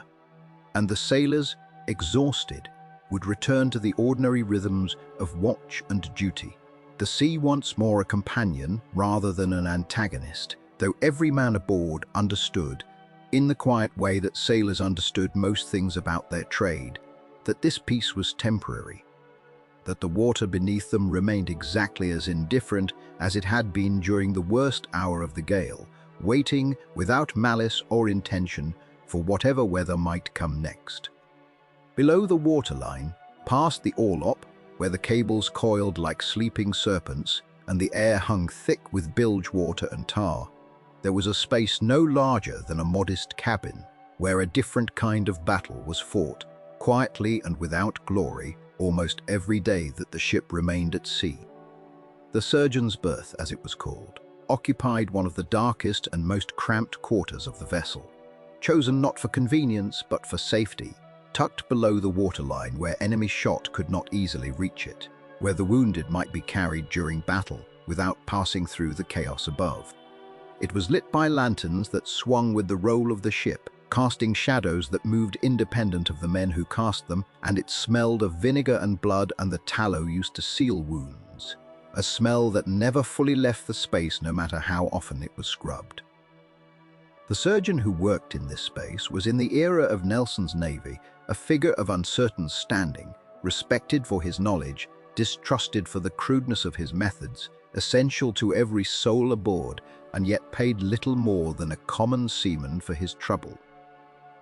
He was rarely a physician in the modern sense, rarely a man of extensive formal training, though some were remarkably skilled, having apprenticed for years before ever setting foot on a king's ship. His instruments, laid out on a rolled cloth or kept in a wooden case, were simple by any later standard. Knives for cutting, saws for amputation, needles and thread for closing wounds, a tourniquet fashioned from leather and rope, and bottles of laudanum or rum that served as the only mercy available against pain that modern medicine would later refuse to allow a patient to endure unmedicated. There was no anesthesia beyond the bottle, and the belief that a strong drink and a stronger will might carry a man through what was coming. There was no understanding of infection as caused by anything smaller than bad air or ill humors, and so wounds were cleaned as best the surgeon knew, with wine or vinegar or simply left to the body's own uncertain mercy. And many men who survived the initial injury succumbed in the days after to a fever that no one aboard could name, only watch, helpless, as it took hold and would not release. To face the surgeon's table required a particular kind of courage, different from the courage demanded by storm or battle, because it asked a man to submit willingly to pain he could see coming, administered by another man's hand, with no promise of success beyond the surgeon's steady grip and years of grim experience. A sailor with a shattered arm, crushed beneath a falling spar or torn by a fall from the rigging, knew before he was carried below what awaited him if the injury proved too severe to save. The sore was not hidden from him. He would hear it before he felt it, would see it laid upon the cloth beside the knives, would understand, in the moments before the surgeon began, exactly what was about to happen to his body. And still he was expected to hold still, to bite down on the leather strap or the rolled cloth provided for that purpose, to endure without flinching so far as his flesh allowed, because the ship could not stop for his suffering and the surgeon could not work if the patient thrashed against the blade. Men were held down by their shipmates during these procedures, strong hands pressing shoulders and legs against the table, not out of cruelty but necessity. And it was said that the worst sound aboard any ship of the line was not the crash of enemy broadside, but the particular quality of a man's voice during an amputation, a sound that settled into the memory of everyone who heard it and never entirely left beyond the violence of injury. Illness moved through the ship in slower, quieter ways, no less deadly for their patients. Fever was the most feared of these visitors, arriving without warning in tropical waters or crowded harbors, spreading through the confined spaces below deck where hundreds of men breathed the same close air and slept inches from one another in hammocks slung so tight that a man's shoulder often touched his neighbor's through the canvas. Yellow fever, malaria, typhus. The sailors did not always know which visited them, only that a shipmate healthy at breakfast might be shivering and delirious by evening, and that within days he might be gone, his body wrapped and committed to the water before the fever could claim another. Scurvy, too, remained a slow and terrible companion for much of this era, though by Nelson's time the value of citrus was beginning to be understood by some captains and dismissed by others, and so its presence or absence aboard a given ship depended as much on the wisdom of command as on any universal practice. Men afflicted by scurvy suffered swollen gums, loosened teeth, wounds that would not close, an exhaustion that sank into the bones and would not lift. And though the remedy was simple when applied, the understanding of why it worked remained years away, leaving many crews to suffer needlessly under captains who trusted tradition over the mounting evidence of lemon juice and fresh vegetables. Rigging accidents claimed their own steady toll, separate from the violence of battle or the treachery of weather. A man aloft, adjusting sail in conditions that seemed calm enough, might lose his footing on a yard slick with morning dew, might reach for a line that gave way at the worst possible moment, might simply misjudge a distance in the darkness of a night watch and fall the great height to the deck below, or worse, into the sea itself, where the ship, moving under its own momentum, could not always turn back in time to save him. These falls were common enough that every sailor aboard understood the risk each time he climbed into the rigging, understood that the discipline of careful movement, of testing each foothold before trusting his weight to it, was not merely instruction but survival. Still the falls happened, season after season, an accepted cost of maintaining the great cloth wings that carried the vessel forward. When death came, whether from injury or fever, or the simple accumulated wear of a hard life at sea, the ship observed it with a solemnity that stood in quiet contrast to the roughness of daily existence aboard. The body was prepared by the deceased man's messmates, sewn into his own hammock, weighted at the feet with shot or stone so that it would sink and not rise again to trouble the ship's wake. A final act of care performed by men who had shared his bread and his watches, and now performed this last service without complaint, however grim the task. The sailmaker, by long custom, made the final stitch through the canvas near the nose, a practice whose origin no one could quite explain, but which every crew observed. Some saying it was done to be certain the man was truly gone before he was given to the water, and there was a grim comfort in the ritual's persistence, however uncertain its reasoning. The burial itself took place with the entire crew, or as many as could be spared from duty, gathered on deck in whatever weather the day provided. The captain or chaplain reading the burial service in a voice that carried across the assembled men and out over the water the same ancient words spoken for admirals and for powder monkeys alike. For this was one of the few moments aboard ship where rank dissolved into the shared fact of mortality. The body, resting on a plank at the rail, was tipped at the words, "committing it to the deep," and it slipped away with scarcely a sound, swallowed by water that showed no sign it had received anything at all. No ripple lasting more than a moment, no mark left upon the surface to indicate that a life, however humble. The ship sailed on. It always sailed on.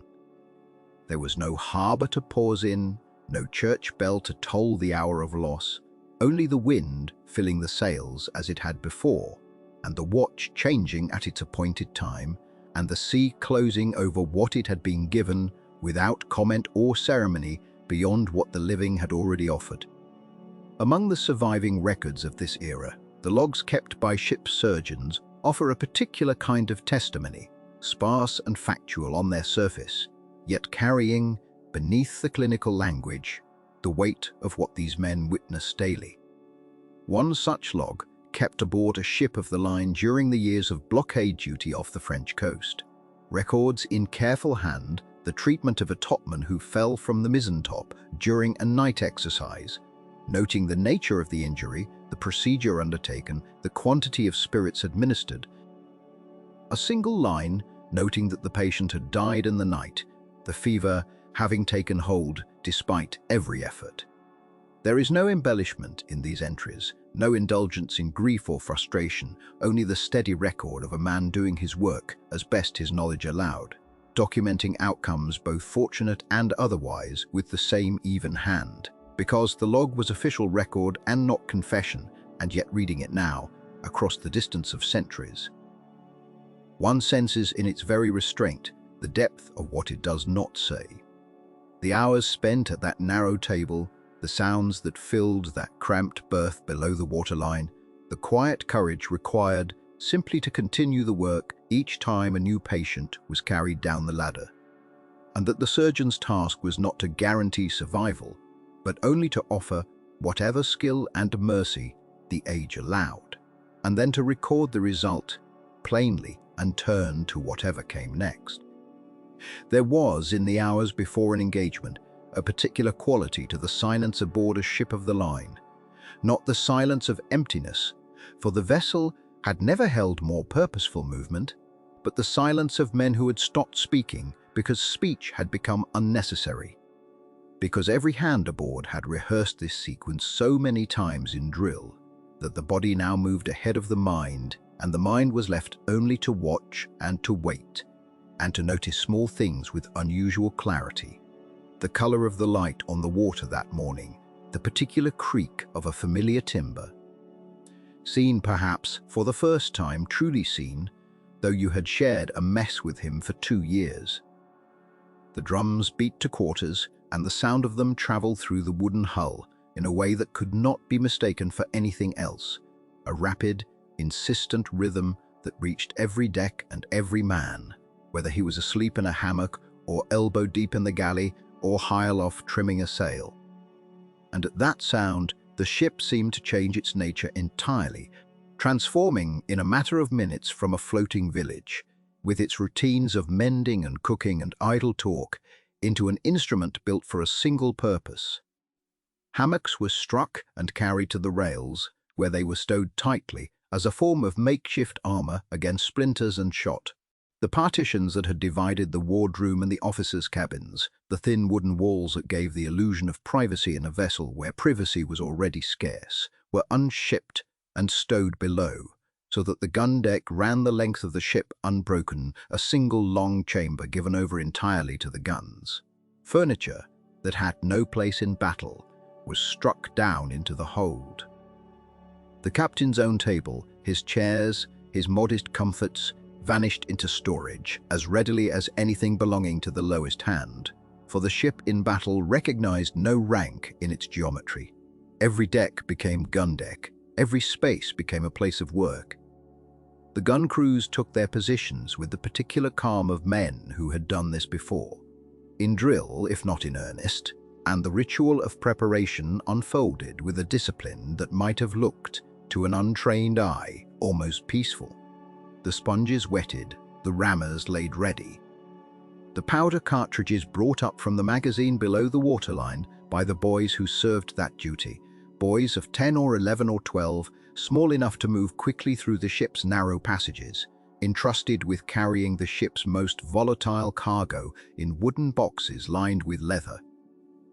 Running the same path again and again for as long as the guns required feeding, and it was this duty, more than any other aboard, that had earned them the name by which history would remember them.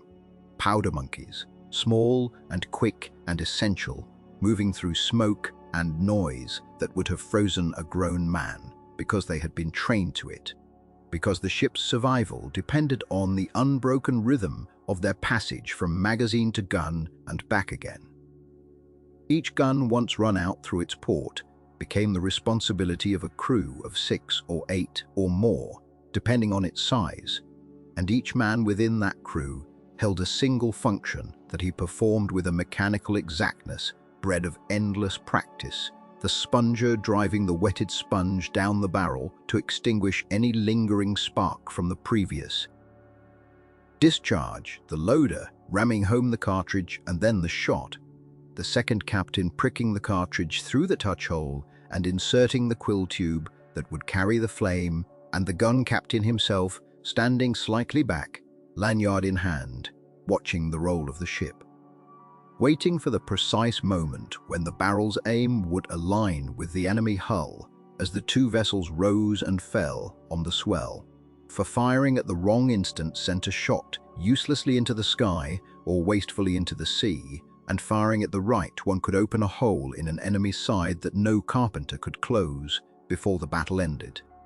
Choreography of the broadside once begun took on a rhythm of its own. The run-out, the aim, the fire, the recoil that sent the gun careening backward on its tackles with a violence that could crush a man's foot or worse if he stood carelessly in its path. And then immediately the sponging, the reloading, the running out again, over and over. A cycle that might repeat itself 20 or 30 times or more within a single engagement. Each repetition performed inside a fog of black powder smoke that grew thicker with every discharge until the gun deck became a place where a man could see, perhaps, the width of his own gun crew and little else. Where the world had narrowed to the faces immediately beside him, lit intermittently by muzzle flash, streaked with sweat and grime, mouths open sometimes in shouted commands that could scarcely be heard over the roar, the entire deck given over to a controlled chaos that from any distance might have seemed indistinguishable from disorder itself,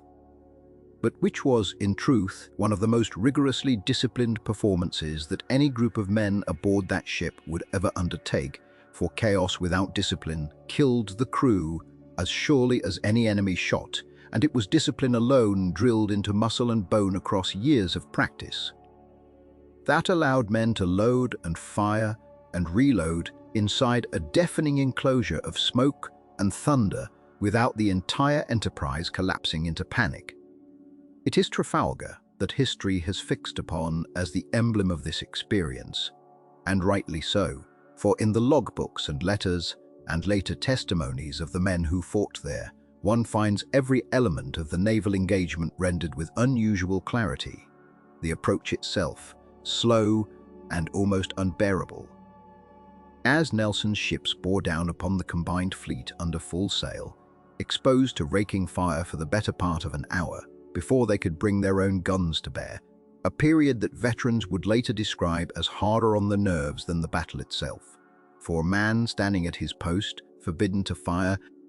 watching the enemy's broadsides approach across the water, with nothing to occupy his hands or his mind, but the waiting endured a species of dread that action itself, once joined, tended to dissolve. And then the collision of fleets, the ships passing close enough that a man might see the faces of his enemies across the narrow gap of water, and the guns opening at last in a concentration of fire that witnesses described as producing a sound unlike any other experienced on land or sea. Not a series of distinct explosions, but a continuous rolling thunder that seemed to have no beginning and no end, that shook the timbers underfoot and pressed against the chest like a physical weight, that rendered ordinary hearing impossible for hours afterward and left many gunners partially deafened for the remainder of their lives.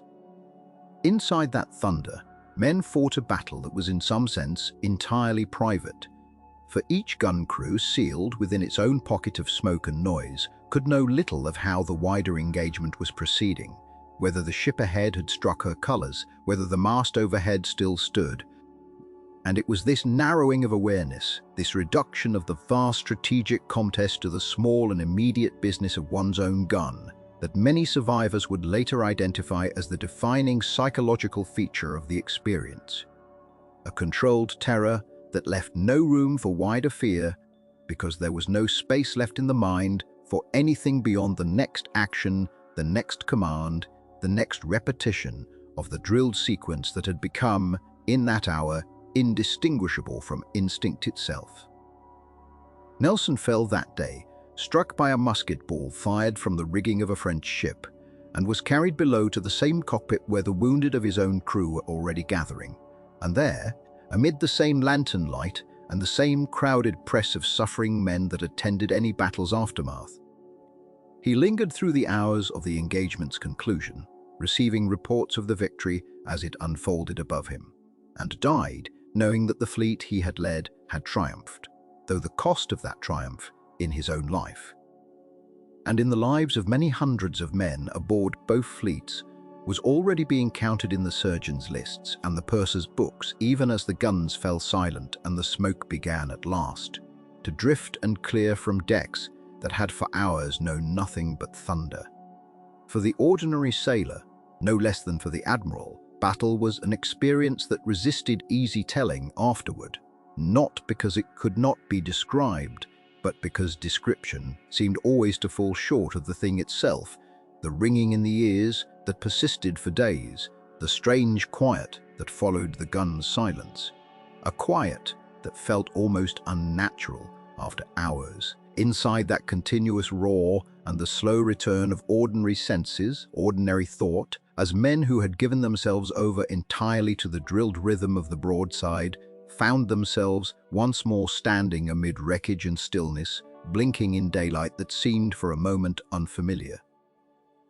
As though the world itself required a moment to remember its former shape before the business of counting the cost of the ship, of the fleet, of the men who would not answer the muster that evening could properly begin. The quiet did not arrive all at once. It came in layers the way the tide comes in over a long flat shore, each wave reaching a little farther than the last, until the whole business of sound had changed its character entirely. First, the guns fell silent, one by one, as captains of each piece looked to their lieutenants and received the word to cease. Then the shouting eased, the orders that had been necessary to be heard over the roar no longer needing to carry so far, so that men found themselves speaking in ordinary voices to ears that still rang with the memory of thunder. And then, last of all, came the silence beneath the silence, the absence of the thing that had filled every man's chest for hours, the concussion that had beaten against ribs and skull, until it seemed less a sound than a condition of being alive. When that too receded, what remained felt almost indecent in its stillness, as though the ship herself did not know what to do with so much quiet after so much violence. Men moved through this new quiet, slowly the way one moves through a house, after waking from a fever, uncertain whether the legs will hold, uncertain whether the eyes can be trusted. The gun deck was a wreck of its own particular kind. Not the splintered ruin of the enemy's hull, though there was that too in places where a ball had found its mark, but a wreck of ordinary things disordered by hours of labor. Ropes lay where they had been dropped.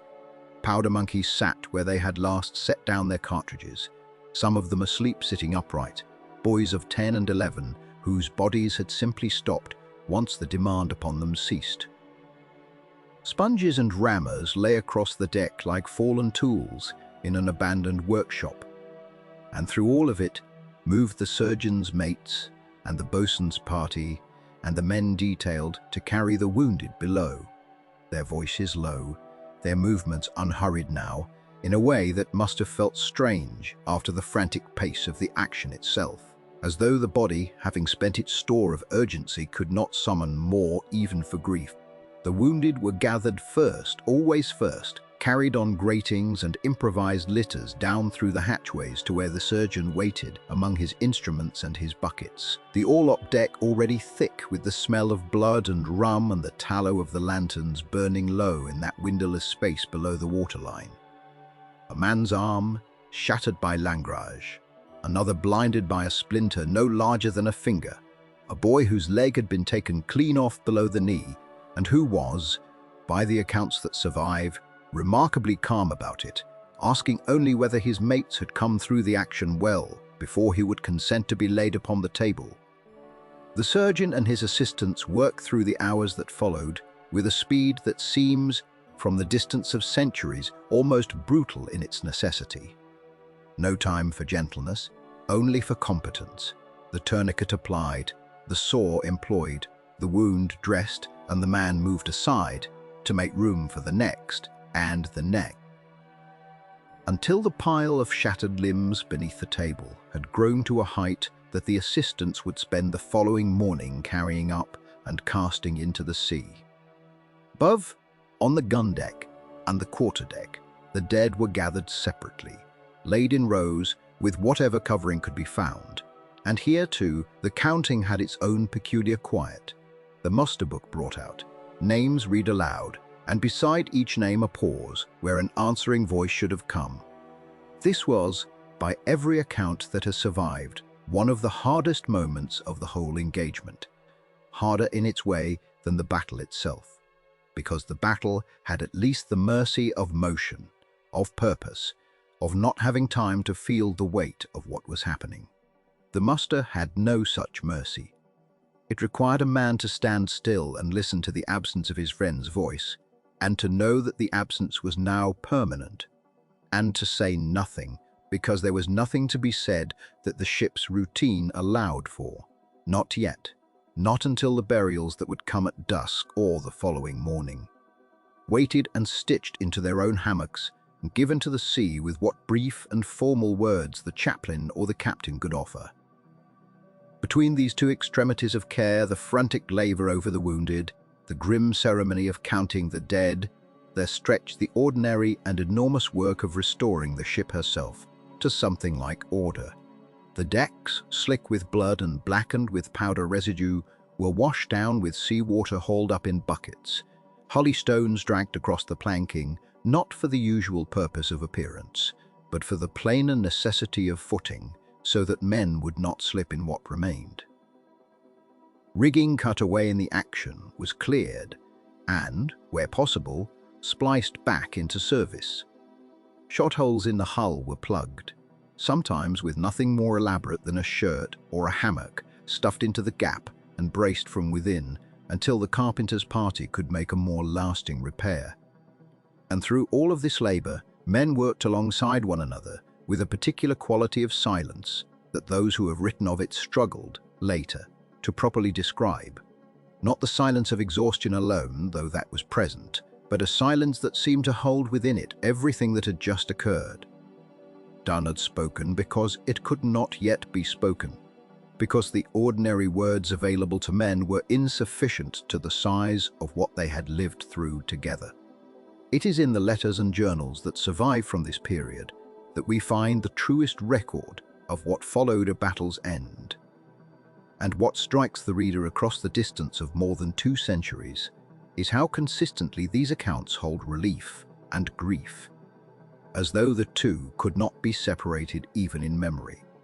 A lieutenant writing to his sister some days after an engagement might describe, in careful and measured hand, his gratitude at having survived, his relief at finding his particular friends unharmed, and in the very next line, record the loss of a messmate with whom he had shared a berth for 3 years.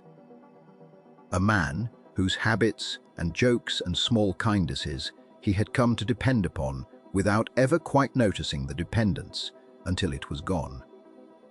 There is, in these letters, little of the heroic register that popular imagination might expect. There is instead a plain and often halting attempt to record what had happened, written by men who seem aware that no one at home could truly understand it, and who wrote anyway, because the writing was itself a kind of tending. What emerges most clearly from these accounts, and what deserves particular attention here, is the quality of camaraderie that battle forged among men who depended upon one another with an intimacy that shore-bound life rarely demands. The gun crews of Nelson's navy trained together for months, sometimes years, each man's task interlocking with his neighbour's, in a pattern so practiced it became instinct. The sponger, the loader, the man at the tackle, each dependent on the other's timing. Each aware that a single failure of nerve or competence might cost not only his own life, but the lives of every man at that gun.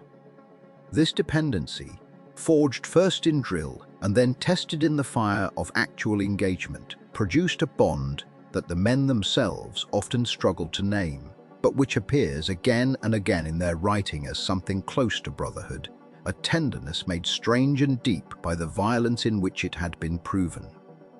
One account that has survived, and which deserves to be quoted here in something close to its original form,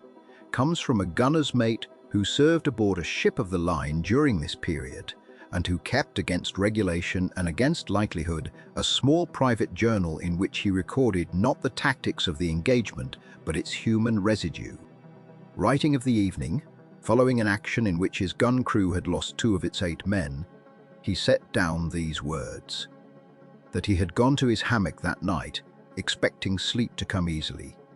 given the exhaustion of the day, but had instead lain awake listening to the ship's ordinary sounds, the creak of her timbers,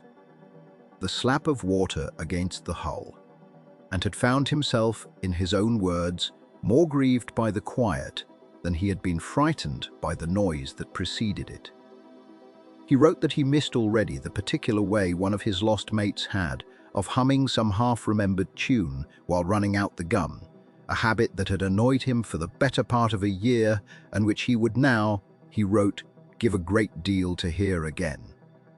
He wrote, too, of relief, plain, unashamed relief at having himself survived, and noted with what he called a sailor's honesty that this relief and this grief seemed to occupy the same space within him, without any contradiction he could identify, as though the heart, unlike the ledger, had no need to keep such things separate. This capacity to hold both feelings at once, without the demand that one resolve the other, seems to have been characteristic of the men who lived through these engagements and left some record of the living. They did not, on the whole, write of glory in any simple sense. They wrote of their mates, named and specific, remembered in small and ordinary detail, a habit, a joke, a kindness, done in some unremarkable moment before the guns began. They wrote of the strange tenderness that violence, paradoxically, had deepened between them, a tenderness that had no easy equivalent in the life most of them had left behind on shore. And they wrote, when they wrote, at all of the larger meaning of what they had endured, with a plainness that seems from this distance its own kind of eloquence. Men who had been asked to do something enormous, and who had done it, and who now, in the quiet that followed, into whatever calm the sea might grant them before the next demand came. Land, when it finally came, arrived first as a smell rather than a sight. Men who had spent months or years breathing nothing but salt and tar and the close stink of the lower decks would catch, on some morning watch, a change in the air, the faint green mineral scent of soil, of trees, of something growing that was not seaweed or ship's biscuit gone soft with weevils. Long before the lookout called land, the older hands would lift their heads and sniff the way animals do, and something in their shoulders would ease, though none of them could have said exactly why it was not yet home. It was, most often, not even England, but some intermediate anchorage, some victualling port, where the ship might take on water and stores before continuing to wherever the war required her next. But it was land, and after enough months at sea, land itself became a kind of promise, even when it promised nothing in particular. The ship's actual return to her home port, when it came, after a long commission, was a slower and stranger thing than the word homecoming suggests. There was no single moment of arrival that swept everything before it.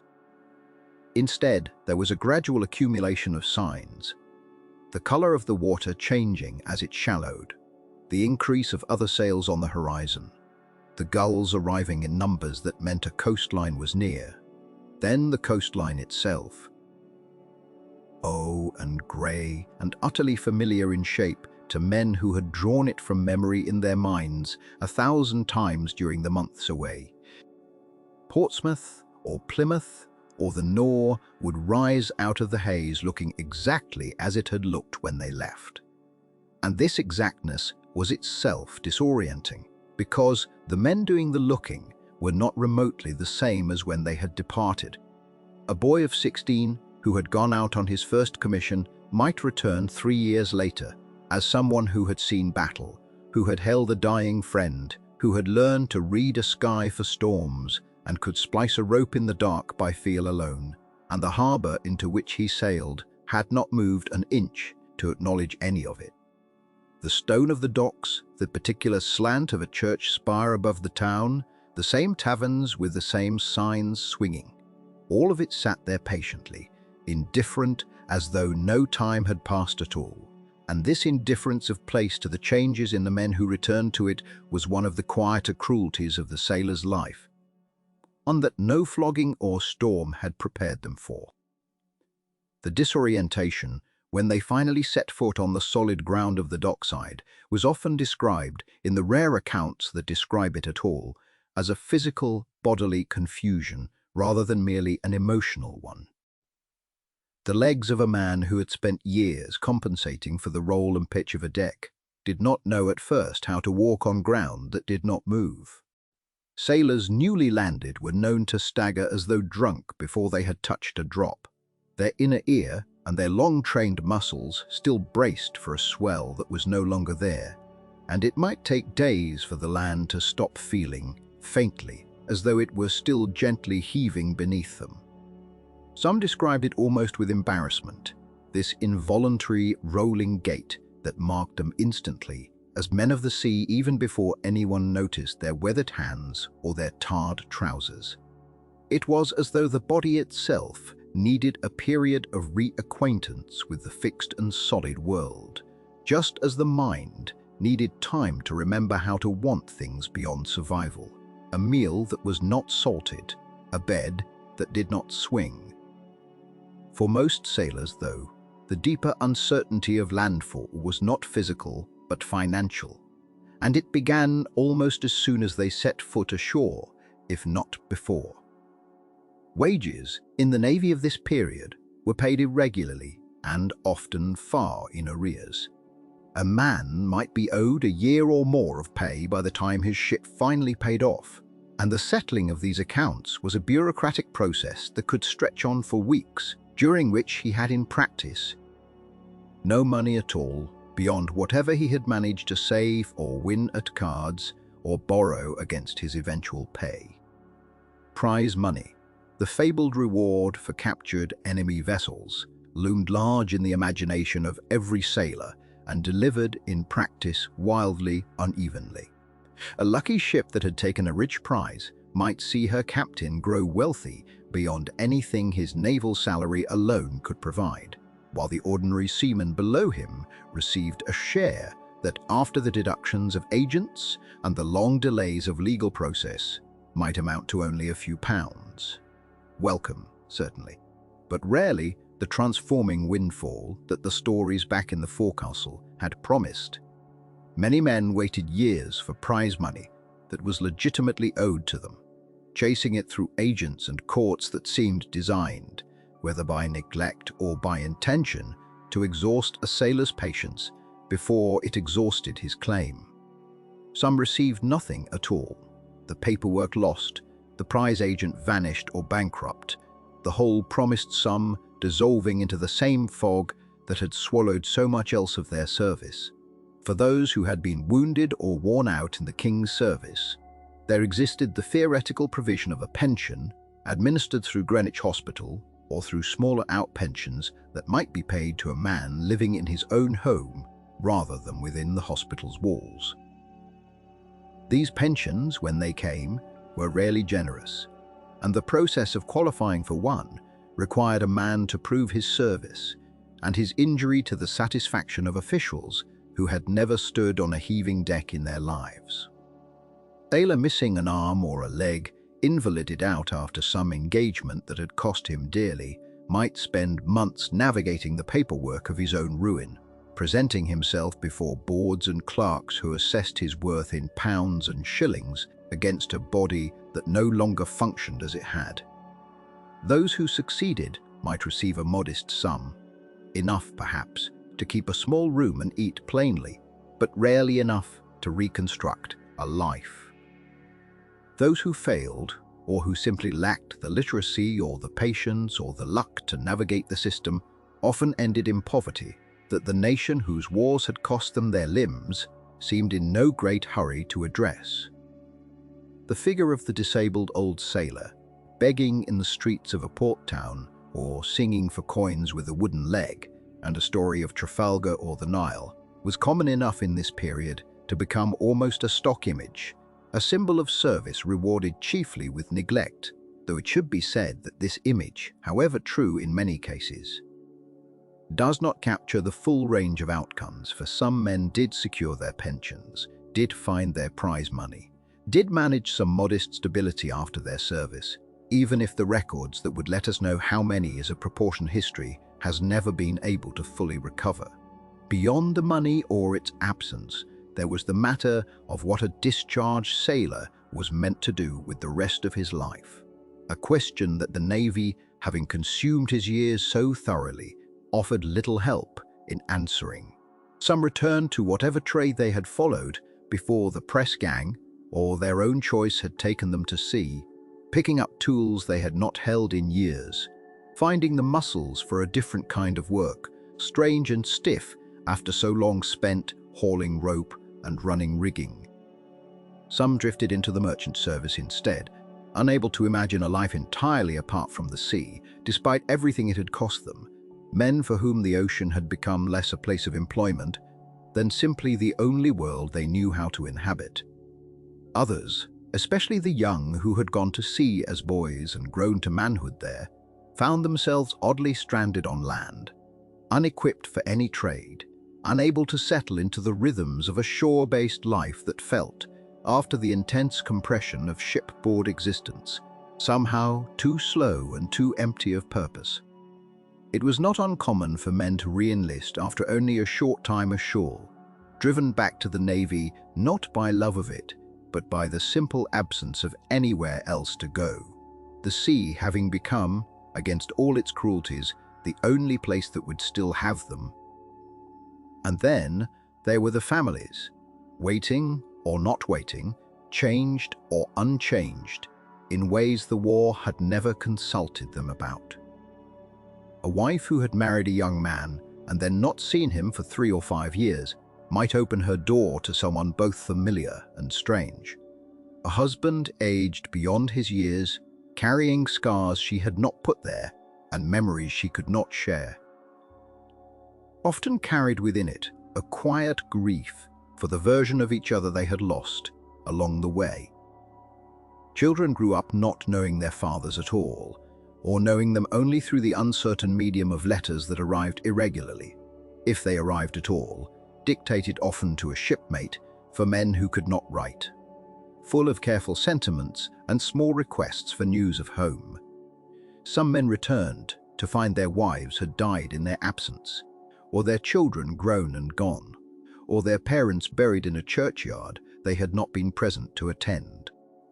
The Navy's demands did not pause for grief on either side of the separation, and the reunions that did happen, genuinely happy ones, tender ones, the sort briefly mentioned in a few surviving letters with real warmth, existed alongside countless others where the years apart had simply worn away too much,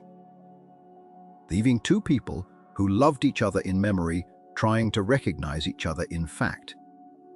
It is worth pausing here on how little of this we actually know in detail and how much has had to be pieced together since from scattered and uneven sources.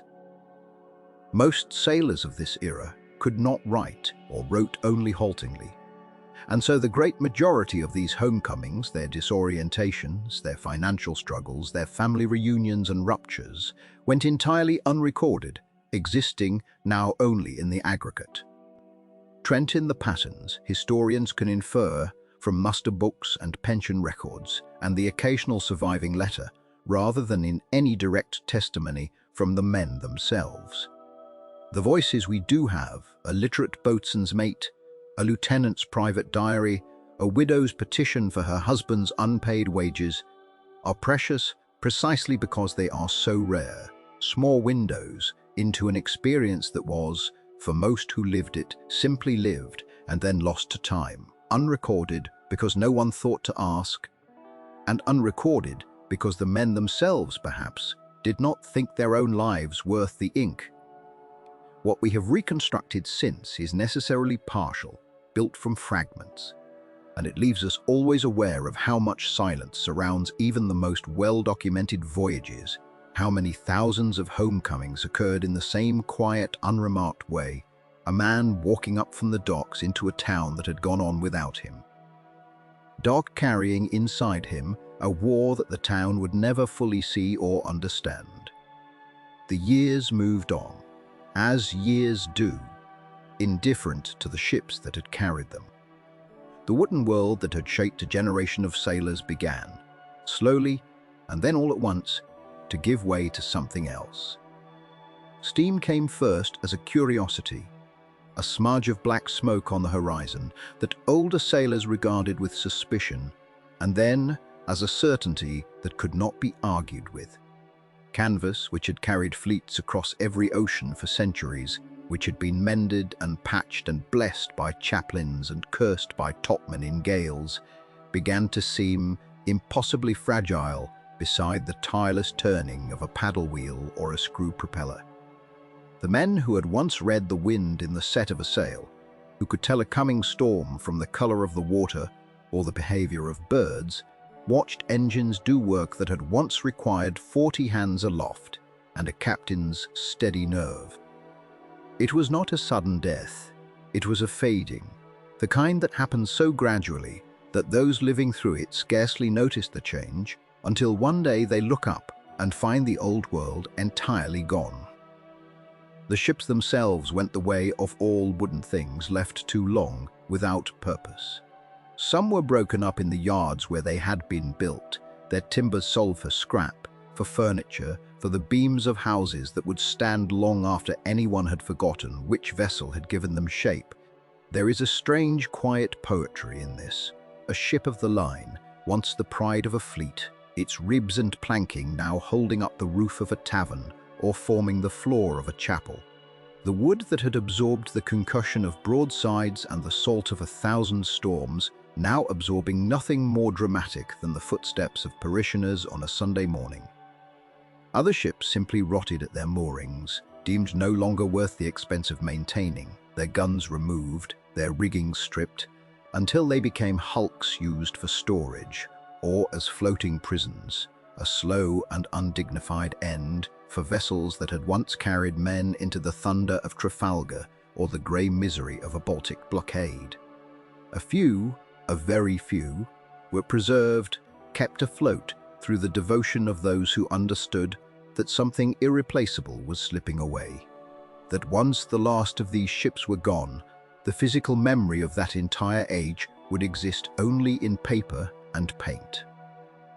Nelson's own flagship survives even now, resting in dry dock, her hull repainted many times over, her decks walked by visitors who come with cameras rather than cutlasses, who read placards where sailors once stood barefoot and waiting.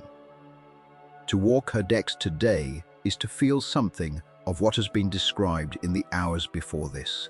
The low ceilings, the confined spaces, the impossible density of men who once lived and worked and died within her frame. But it is a different kind of knowing. The visitor feels the coolness of the wood, hears perhaps an echo of what it might have been, but does not feel the salt crust on the skin, does not smell the bilge water or the tallow candles, does not carry in the body the ache of a watch just ended and another just beginning.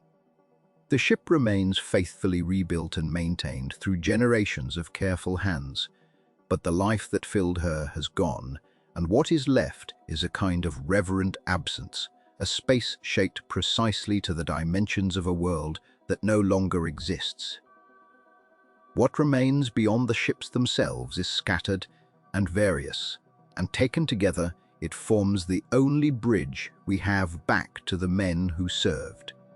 There are the muster books, page after page of names in careful copperplate listing, rates and dates, and sometimes the brief, blunt notation of a death, drowned, killed in action, discharged dead, words that stand in for entire lives, about which we will otherwise never know anything at all. There are the log books, kept faithfully by officers whose duty it was to record wind and weather and the ship's position, and who sometimes, almost despite themselves, let slip a line of feeling amid the navigational data, a note about a man lost overboard in a gale, a mention of the strange quiet after an engagement, a small human observation tucked between latitude and longitude, as though the writer could not entirely suppress the person beneath the officer. There are the letters, fewer than we might wish, written by men who could write and who had someone waiting to receive their words. Letters that speak of homesickness and hope and the particular loneliness of a sailor's life, preserved sometimes by pure chance, tucked into a family Bible or folded into a drawer and forgotten until a descendant, generations later, found them and understood suddenly that a stranger's ordinary words had become a kind of inheritance.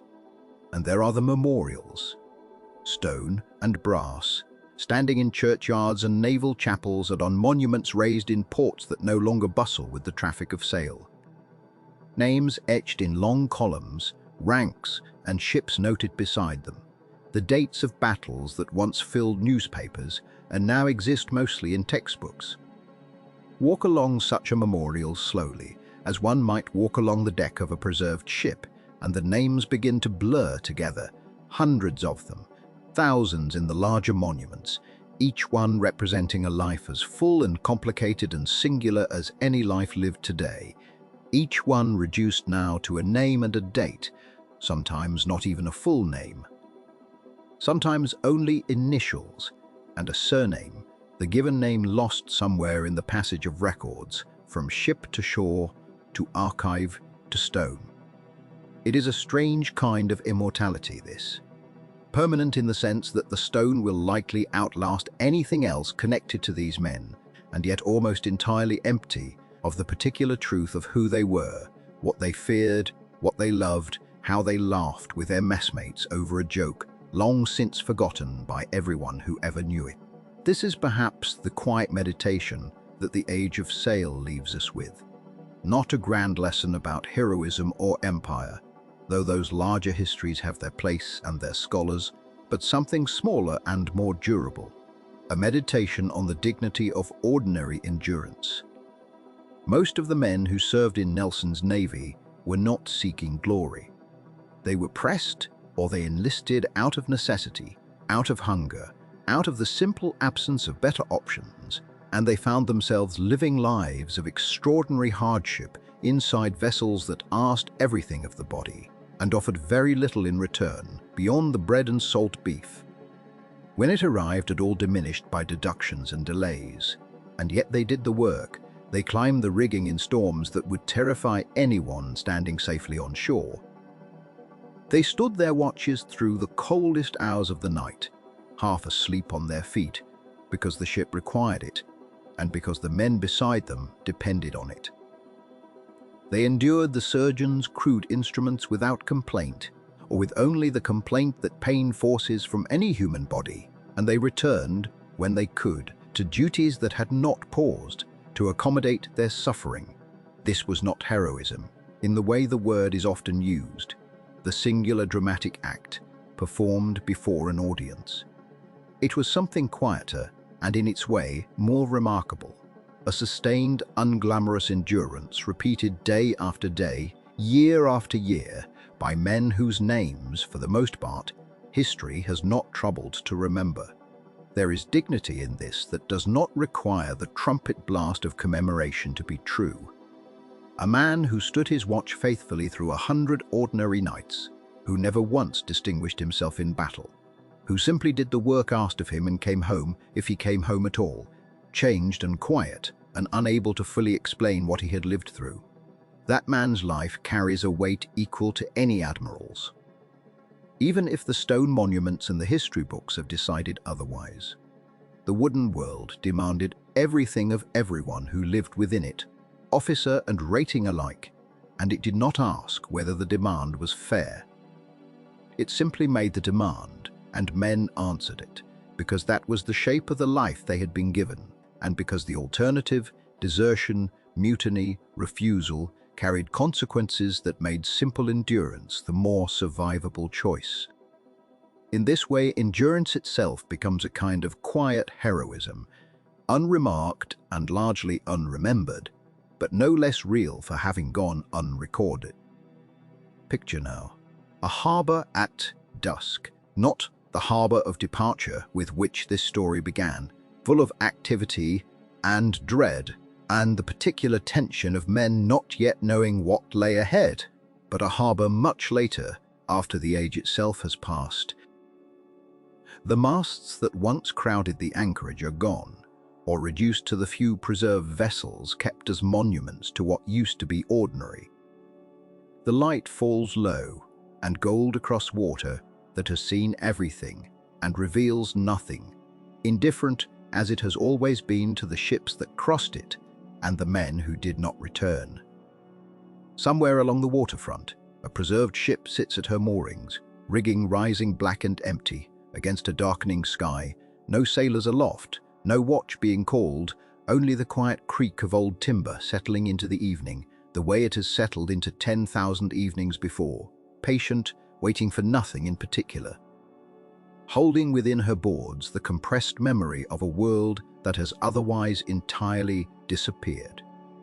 The gulls call as they have always called. The tide moves as it has always moved.